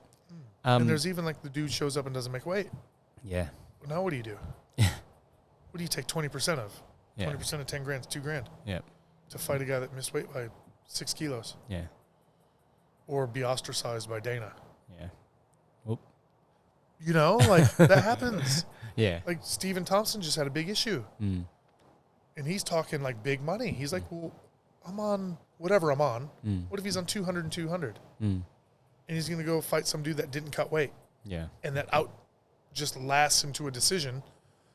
He loses a shitty decision to a guy that had a big advantage and then loses out on like a $200,000 win bonus. Yeah. For what? For $6,000 to his money? Yeah. Like, the math doesn't make sense. And then they want to put it on you like you've done something wrong. I weighed in, pay me my $200. Yeah, that's right. Give me a fight within 6 weeks. Yeah. Because really, I wanted my win bonus too. Of course I did. Yeah, of course. Right? But if they're paying people right, then it's not that big a deal. So, okay, let's circle back to CFC because you started on the story there. Yeah, we got to talk about it because Luke's been on recently, and he can probably hear us. He only lives right up the way. We're talking about the nice shiny CFC belt, and I'm not telling you where it is either. But I have not held it in like 12 years. It's hidden. It's hidden. It's well hidden. Yeah. In plain sight. So. Yeah, like I asked him about, because we were talking about in the office about that time that you'd injured your hand, and then he was a little bit upset at you. He said this was on that around the world trip. Yeah. We talked about earlier. He said that you told him you drank the water from the Ganges or something, and you couldn't fight. So, let's clear up that story for everyone. Here's your I opportunity. was in India right before this, but I didn't. I did get Bali belly in India because I had some really like rough street side noodles. So thankfully, I didn't have to do anything like too embarrassing or untoward, like to take care of myself through the trip. Yeah. It was all pretty savvy and toilets were nearby. But when I got to Thailand, I'd stayed for, I think, 4 weeks in Thailand because most things were free and food was so cheap. So I had a situation where I couldn't grab. Like as I was squeezing anything, the wrist would like feel like it's going to explode and it ran up into my elbow. Making a fist and like hitting like lightly wasn't bad. Right? So I remember calling Luke and like, I can't fight Jamie Murray. I'm supposed to defend my belt that I won fighting Shane Nix. And it was meant to be like a November fight or late October. So he blew up at me. Yeah. Because we were younger then and not quite as calm and diplomatic then. So what really set him off after I told him, like, I can't grab, this guy's a good grappler, not comfortable going into this fight like this. And I never pulled out of a fight. And I probably could have taken that fight and done okay. Sorry, Mr. Murray, I'm just saying, like, I probably would have been okay. A week later, I got offered a Thai fight that day. Like, for that day. Oh, wow. And I'm like, what happened? What do you mean? Why do you need an opponent? Because there was like, they're looking at like 3 of us of a certain size. And I went, who is he supposed to fight? They're like, oh, he was supposed to fight a guy that never fought before. And I go, so there's a guy that doesn't have an opponent, and it was supposed to be somewhat of a fair fight versus someone that had never fought. And I go, yeah. And I go, well, I'll be okay. I don't know if they went and said, hey, I got a guy that has 70 MMA fights, but they went, we have a guy that has 1 kickboxing fight against Kung Lee for a title. You know, yeah, he's 0-1. And I hadn't boxed yet. No, I had boxed once at least. Oh, so one, I was at least 0-1 kickboxing. Yeah, you know, never won a striking fight ever in his life. So I show up, I fight. Didn't really have to grab or do anything crazy. Like, did a couple of these, like crossed and like took him down and dumped him, and they hit him with an elbow and called it a day. And then Luke got wind of that and just, yeah, of course he's upset. you're stripped of your belt. I want my fucking belt back. Remember?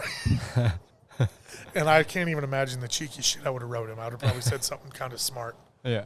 After defending myself and being like normal, I'd have probably said something smart. So then he wanted the belt. I'm like, I don't even have it.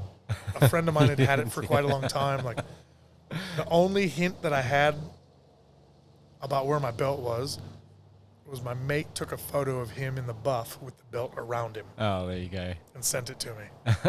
And he goes, your belt's in safe hands. And I'm like, whose hands? You know? Like, and he probably texted me back like some girl's name, you know, like in her hands. Ha, ha, ha. So, yeah, that belt has been with said friend for over a decade. Like, yeah, it's been quite a while. There you go. All right, I got to talk about Dennis Horn because that came up on my Instagram feed, and Richie and I were having a laugh about, you know, everybody complaining about the Speedos. So man, we hadn't seen shorts like that since like Ken Shamrock. Yeah. Like, yeah, that was full on. But he thought he was putting me off. Like, I think he's like stretching, and I guess he was just owning it. The story is he lost a bet. Yeah, okay. In training camp. All right. And his mates ordered the shorts for him, and obviously had to have his sponsors on there and everything. Yeah. But yeah, like he came out like with a real cheeky kind of demeanor. Yeah. And I laughed. Like, it was funny. Yeah, and then you. But it's not gonna. Yeah, well, it's not gonna turn me like all weird. Like, I'd wrestled my whole life. We wrestled in spandex. It's not, that wasn't unique. Yeah. Yeah. But definitely a highlight. Yeah, it's funny when you sort of think about those, you know, you wouldn't have seen that since the Shamrock sort of days. And you know, the shortest people would probably go is like the GSP style, where it's like cut high thigh, sort of high cut. Yeah. Compression style shorts. But yeah, to go full Speedos, that's like a Josh Barnett style move. I mean, yeah, like straight out of like WWF. Yeah. WCW, yeah. All right. When it came time for you to sort of say, you know, you're done with fighting, I'm a bit curious about, you know, what was the the thoughts behind that? You know, like had you just come to a point where you said, I don't want to do it anymore, or was there more to it? Or I'd fight tomorrow if I could. My back's tore up. So after my first fight with Chris Lido, I was in Melbourne doing a seminar, and I was teaching a double leg. I was on one knee down, one up, like in a lunge. I had the guy next to me, had my head resting against like his hip, but I wasn't putting any pressure anywhere. I was just talking, and I felt like a little explosion, and then a circle of pins and needles across like a big area of my back, and it eventually circled down into one little spot and bit, and I couldn't stand up. I had to teach the rest of my seminar sitting down, and talking people through, and finishing on a few things, and I couldn't leave Melbourne. I barely got in the car, got to my friend's house, stayed there, couldn't fly the next day, had to move my flight. I remember laying in his bed and having to pee in the middle of the night, and I rolled off the bed, and I tried to stand up, and it felt like everything was like beef jerky, like dry and like rough, and I'm trying to like, you know when you bend beef jerky, it like snaps, all the fibers snap. I was hurting myself at the time. I didn't even realize. I tried to climb up his wall to stand up, and I was hurting myself the whole time. Everything was super locked. So I had to like basically pee like a puppy in his toilet and got back. And then the next day it was like bed in a rolling chair, and I rolled myself through the house to do a few things, like to cook and to eat and to like answer the door for like food delivery and things like that. And I had to stay in this guy's house for like 3 extra days. Wow. Go see a chiropractor and cupping and whatever, just to get me to kind of move, just to get on a plane. Yep. So that was scary. And then I fought Hallman and didn't stress anything out. Fought my next fight, and I was a bit banged up going into that one. My fourth fight was TJ Waldberger. I hurt myself in training camp. And then after that fight, I got myself locked up, and I was sitting in Chicago. Or no, the third fight. I was sitting at 3-0, sitting in Chicago in my college friend's like basement, and the same thing happened. I couldn't stand up. I was peeing in Gatorade bottles. He had like muscle relaxers and painkillers, so I took those for like 5 days. Got back to my hometown, and then ended up training for like my fourth fight, taking that. And I was sitting at 4-0, pretty happy. And I wasn't really hurt after that one, so I was at the UFC Fan Expo, signing autographs and doing the whole thing around a bunch of other UFC people. And I noticed that someone had got hurt for a welterweight fight versus James Head, who was coming down from 185. And I was like, I can beat that guy. Let's go 5-0 and get another paycheck, because we don't make that much money. Like, man, I can still fight and beat that guy without being like top fitness, because it's not going to go to that. Well, takedowns were a bit harder to come by. I missed a couple opportunities where I had his back, and I just couldn't get there and hold. Yeah. And I shot double legs all around 3, pushing him away, but it also could have been construed as I didn't want to strike with him.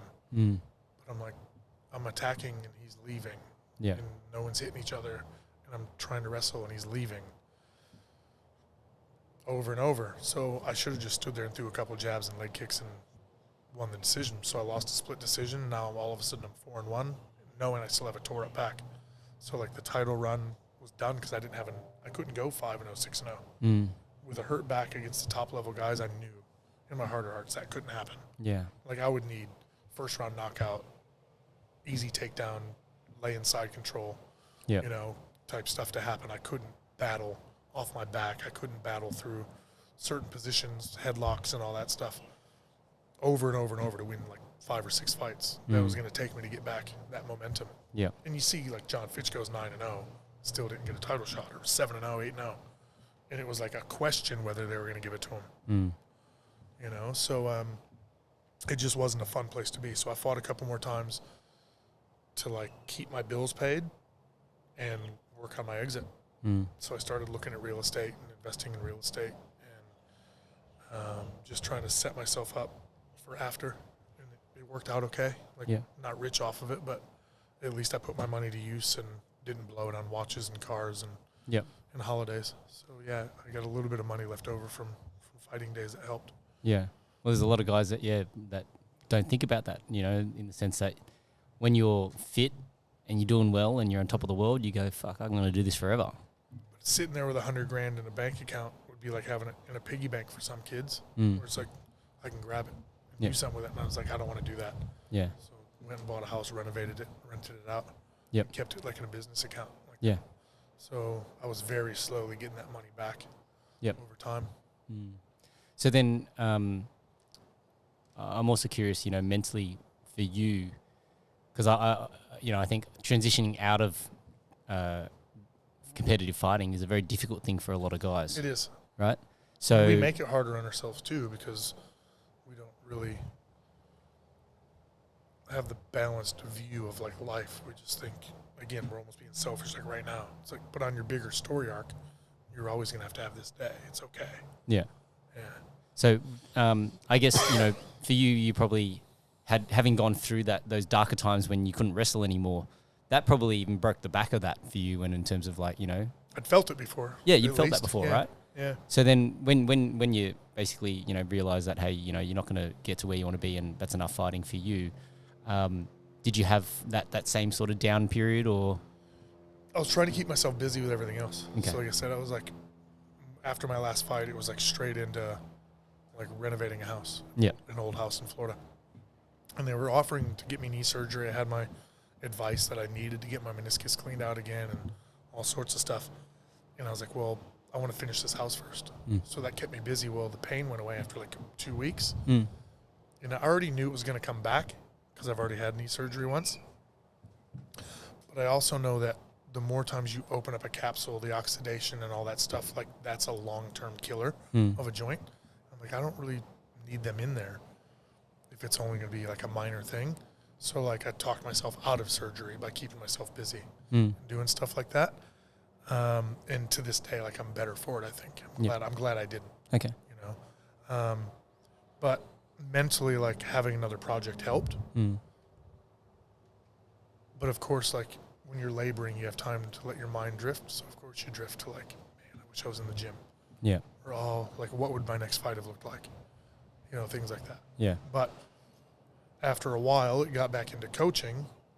So then it was that little bit of athleticism that I wanted to get out, was able to get out. I was able to share. I was able to like help other people do their thing. And like I had some good times with like high school coaching, went to Evolve. We didn't lose a fight the whole time I was the coach there, which was cool. And then, coming here. Yep. And being able to work like my first role coming back here, I was able to like be alongside like Marty Newen. I wasn't brought into like his camp, right? Because I was bigger and he had a different style and he already had kind of his coaches, like Chrysler DeCastro and some of the guys like Kian Pham. Yep. But get to have a bit of an influence on him and be around him. Theo Christiakos, like able to train with him a lot. Vessel, Mark Grayson was coming in. Yep. Right. So I was able to be around some really cool people and see them do some cool stuff. And then obviously I worked at Kings the last 3 years. Yep. And was able to, have a nice young group of guys, and a couple of guys have been with me for quite a long time, from KMA out to Live Well through Kings. Yeah, wow. So some of these guys have been like 5-6 years since I've been in Australia with me. Yep. And it's fun. It's a great outlet and it helps. But I'm not going to lie, there's still that itch of like, man, I want to go do it myself. Yeah. It doesn't make me want to spar harder or wrestle harder or anything like that. But there's that, because it's not about just the day. It's about the bigger process. Yeah. It's about the project. Mm. So if I don't have a project, it's kind of bothersome. Mm. You know what I mean? Which is where like now, like working for Alta, it's like everything's a project. Yeah. So it's kind of cool. Yeah. You know what I mean? Like this weekend it'll be Subversion. I get to play video games and watch BJJ. Yeah. On Saturday. Yeah. And tell people about Ben Askren coming to Australia. Like super exciting. Yeah. And then the next project, as opposed to, like I said, you're kind of in something mundane. Of course your mind's going to drift. Yeah. If I was hammering the same nail for an entire week, my mind's going to go back to the happiest it's been, the happy place, which isn't pina coladas on a beach. It's in a room, wrestling, sweating, overcoming challenges, feeling like you're the king of the world and like you're going to win your next comp and have a swagger and a party after, and then go do it again. Yeah. Yeah. The highest, as they say, the highest of highs, the lowest of lows, right? But But yeah, I think it's always interesting to talk about, when people have to make that decision, that, hey, okay, competing's probably not the right thing for me anymore. And then it's like, okay, how does that now impact your life? And what do you now focus on? And where do you find your purpose or your meaning from? Because, yeah, like it's a big portion of your life that you've just been going from fight camp to fight camp. And, you're sort of, the project has been you. You've always been the project that you're working on, and you're trying to continually get better. Yeah, it's like it is like the UFC game. Like, you go to AKA to get better at kickboxing. You go to 10th Planet to get better at jiu-jitsu. Yeah. You go to Thailand. You go to Singapore. You go to Florida. You go to, you know what I mean? Yeah. Yeah, you go to the boxing camp for a few weeks. You go to the wrestling camp for a few weeks. Yeah. So it was like that. And then, after the travels, like I said, the part. Yeah, you enjoyed the travel. I miss traveling with my coaches, my team, bringing my wife, to different cities and having that, like, that build up and that big crescendo. Yeah. And then just the wash of emotions and stress, win or lose. Yep. And then you carry on, and then you plan the next project, and you go again. It was neat. Yeah. Well, I think one of the benefits of moving into coaching is that you get to do that on a slightly different scale. You get to do it across different people now, and wherever they. And of course, like, it's up to the athlete to decide how far they want to go in this sport. It depends on their time, their motivation, and their dedication and the discipline, right? What they're willing to sacrifice, Exactly. To be disciplined. Yeah, and a lot of guys say that this is where they want to get to, but then they're not willing to do the work. We all want to be in the UFC. Yeah. But I look at some guys. I've had guys tell me since I've been in Australia, like, I want to be in the UFC. Like, I've done this, and this, and I have to look at them like, again, as that serious guy, like, you don't want to be in there. Yeah. Tomorrow. Yeah. You don't. 2 years. And they look at me and they're like, 2 years. I'm like, but they. Yeah. You know what I mean? You feel like you're top of your game. Yeah. But, like, we're talking on a world scale. Like, there's other guys that are at the top of their game, and they've been doing it 6-7 years longer than you. That's right. There's levels. Yeah. Like, I know you're at your highest level. You're always going to feel like you're the king of your own mountain because you're the project. I get it. Yeah. But I'm like, he's a great pyramid, man. Like, all right. Well, just a little A-frame house right now. Like, you're doing all right. You're building right, but you're not a pyramid yet. Yeah, that's right. All right. One last little switch gears, and I'm Don't curious. make me cry, Johnny. No. Well, I don't know. You got a couple tears out of me already. I don't know. But I'm always curious about how family has sort of changed your perspective on things. Here we go. Completely changes everything. Does it? No, I told my wife for the longest time, we weren't sure we were going to have kids. Yep. In general. Yep. But I said, I can't have a kid while I'm fighting. Yeah, well. I will not spend an extra minute. Yeah. I don't care what you pay me. At a gym, when I know that they're here and I'm off the clock, I'm leaving. Yeah. So when it comes to training, am I going to do the extra core, the extra mobility, the extra stretching, the extra weightlifting, the extra running? Yep. I'm not doing that. Yeah. I'm coming home to, like, hold that kid. Yeah. So it has been a big change, right? Oh, man. Yeah. Yeah. And as much as I love my athletes, like, they know I don't lie to anyone. Yeah. Boss, whoever, like, those kids come first. Like, it's the best thing in the world now, being able to have, like, a day job and a project job. Like, not that, subversion's going to be at night, but I've been home Monday through Friday every night when my daughter gets home from school at 3, except today when Grandma picked her up. But I'll go get her in, like, 10 minutes, 20 minutes. Yeah. And spend all afternoon with her till, like, 9 o'clock when she goes to bed. Yeah. The best. Yeah. Where before it was like I drop her off at school, then I pick her up from school and I leave. Yeah. Mom comes home at 3:40. I give her a high five and a peck on the cheek, and I out go, the door. and I get home at 11. Yeah. Yeah. So it really did sort of reframe your world, didn't it? Oh yeah. Yeah. Yeah. So even like working at night when we had the second, our second kid, I was like, I need to help my wife when she wants to go back to work. But also there's the jealousy from the older kid. Now the new baby's here. I'm like, I'm not taking my hours and cutting them down when I cut them down at King's. I didn't do that for the baby. I did that for my older daughter. Yeah. So now I can see her at like 7 at night, 7:30 to 9, that hour and a half at night. Because without that, it's I take her to school, I pick her up from school. Yeah.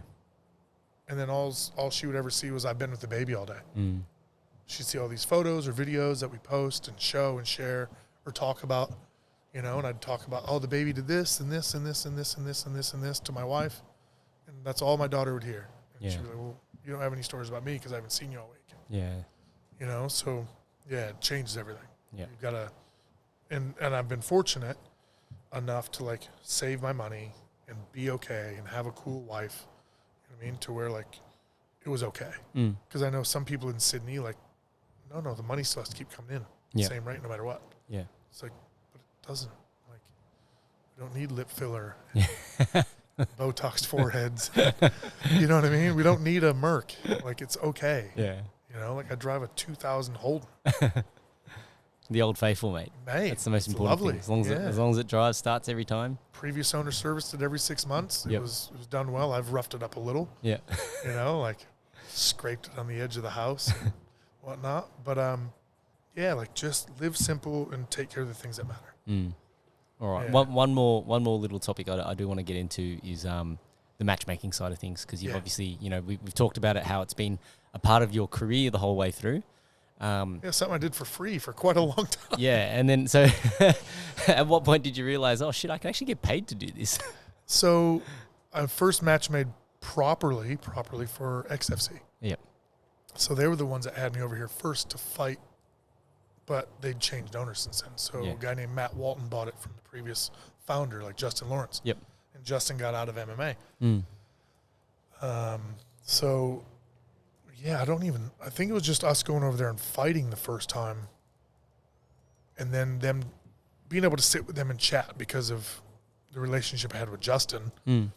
I was able to chat kind of behind the paywall. If that makes sense. Like, it wasn't just about the event, and it was about the bigger picture and what they've done and where they're going. And just seeing two professional guys try to, like, balance family, work, and then running 4 shows a year. A lot of their time went towards athletes and coaches.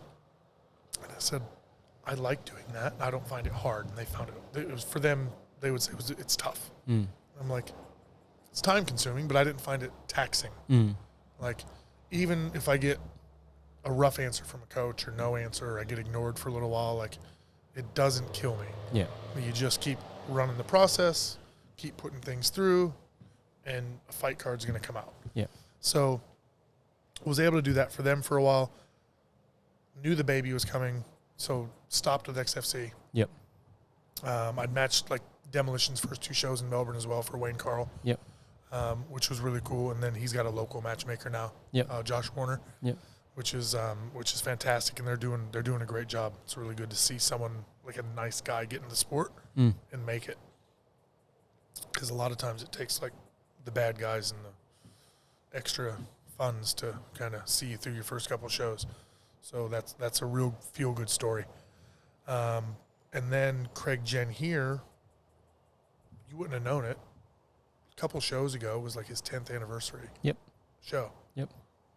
But he didn't, like, jump in the ring and give himself a wreath of flowers. And he's always there just behind the scenes. You know what I mean? Like, he didn't do any of that. So, like, coaching with him and IMAF, we were in Saudi Arabia and having a beer and chatting about his show. And he hadn't ran one since Lucy, bless her heart, Lucy Tui, when she passed. He stopped running his show for a while and just said, like, you've matched before. I'd be comfortable working with you. Would you be interested? I said, for you, Craig, of course. Yeah. And I was busy coaching at the time, and then I put that on top. So it was a bit taxing, to be honest. Like I said, I stopped doing it because the second kid was coming. But we started managing fairly well with the baby. The wife was starting to find her groove back at work. And then because of the night thing, like, I was like, well, I'm going to cut my hours at King's anyway.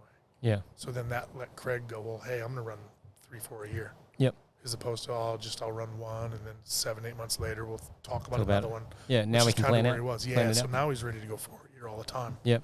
So, yeah, I'll try to stay on top of it with that. Yeah. Yep.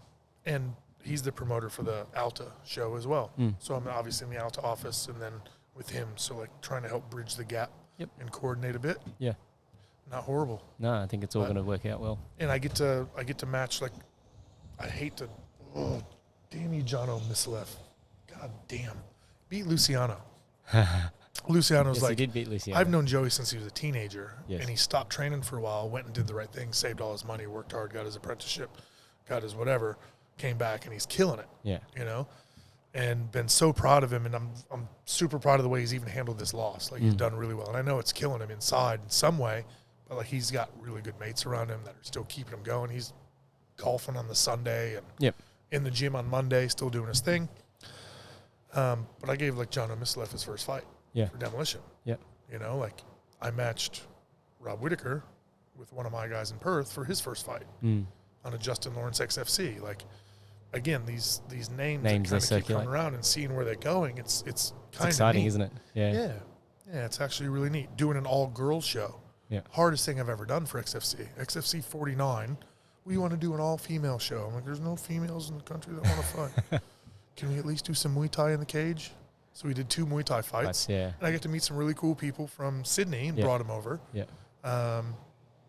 And yeah, like 8 Limbs Muay Thai. Brought Alessandro over with Dala Kurosai.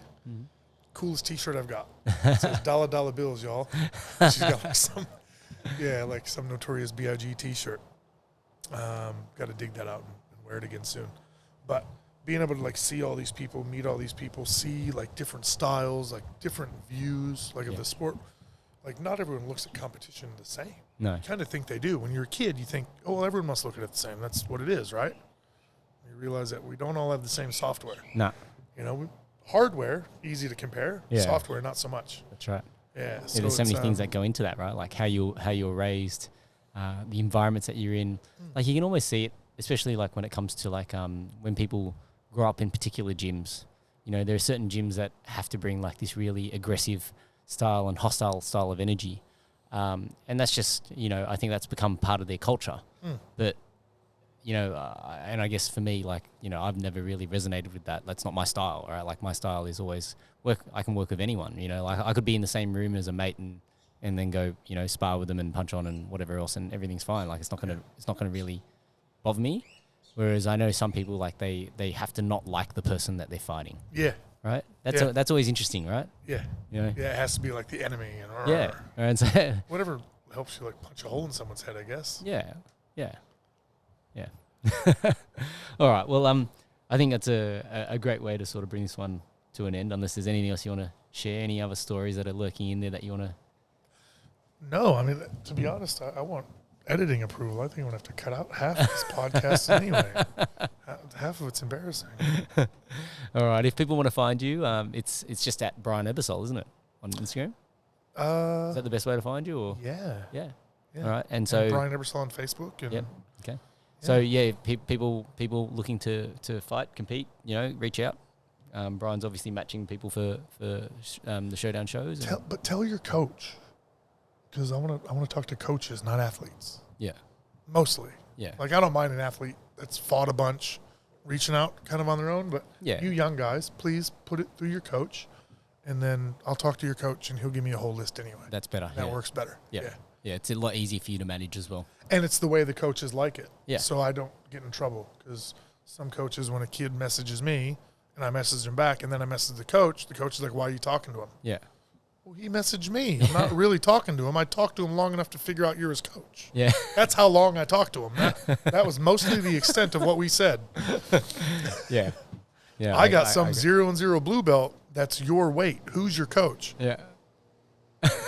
Not I offered him a 0-0 blue belt. It was, well, I could consider you because there is someone with your similar demographic and resume. Yeah. Anyway, who's your coach? Yeah. But they get hung up on you offered him a 0-0 blue belt. No, I didn't. No. Offers are different. It literally says when I write it, fight offer, ... Is that a colon or a semicolon? It's a colon. Yeah. See? Throw the colon right at the end. And then whatever shit comes after the colon is the offer. That's a legitimate offer. Yeah. Not the... But if there's no colon and no other shit, that wasn't an offer. That was just... I was just trying to be nice to the kid. Yeah. Figure out who his coach was. Yeah. All right. Let's end it there. Thank you, good Brian. Shit. Hey, this is good. I'm grateful for you to share those stories. So, all right. Thanks, everyone.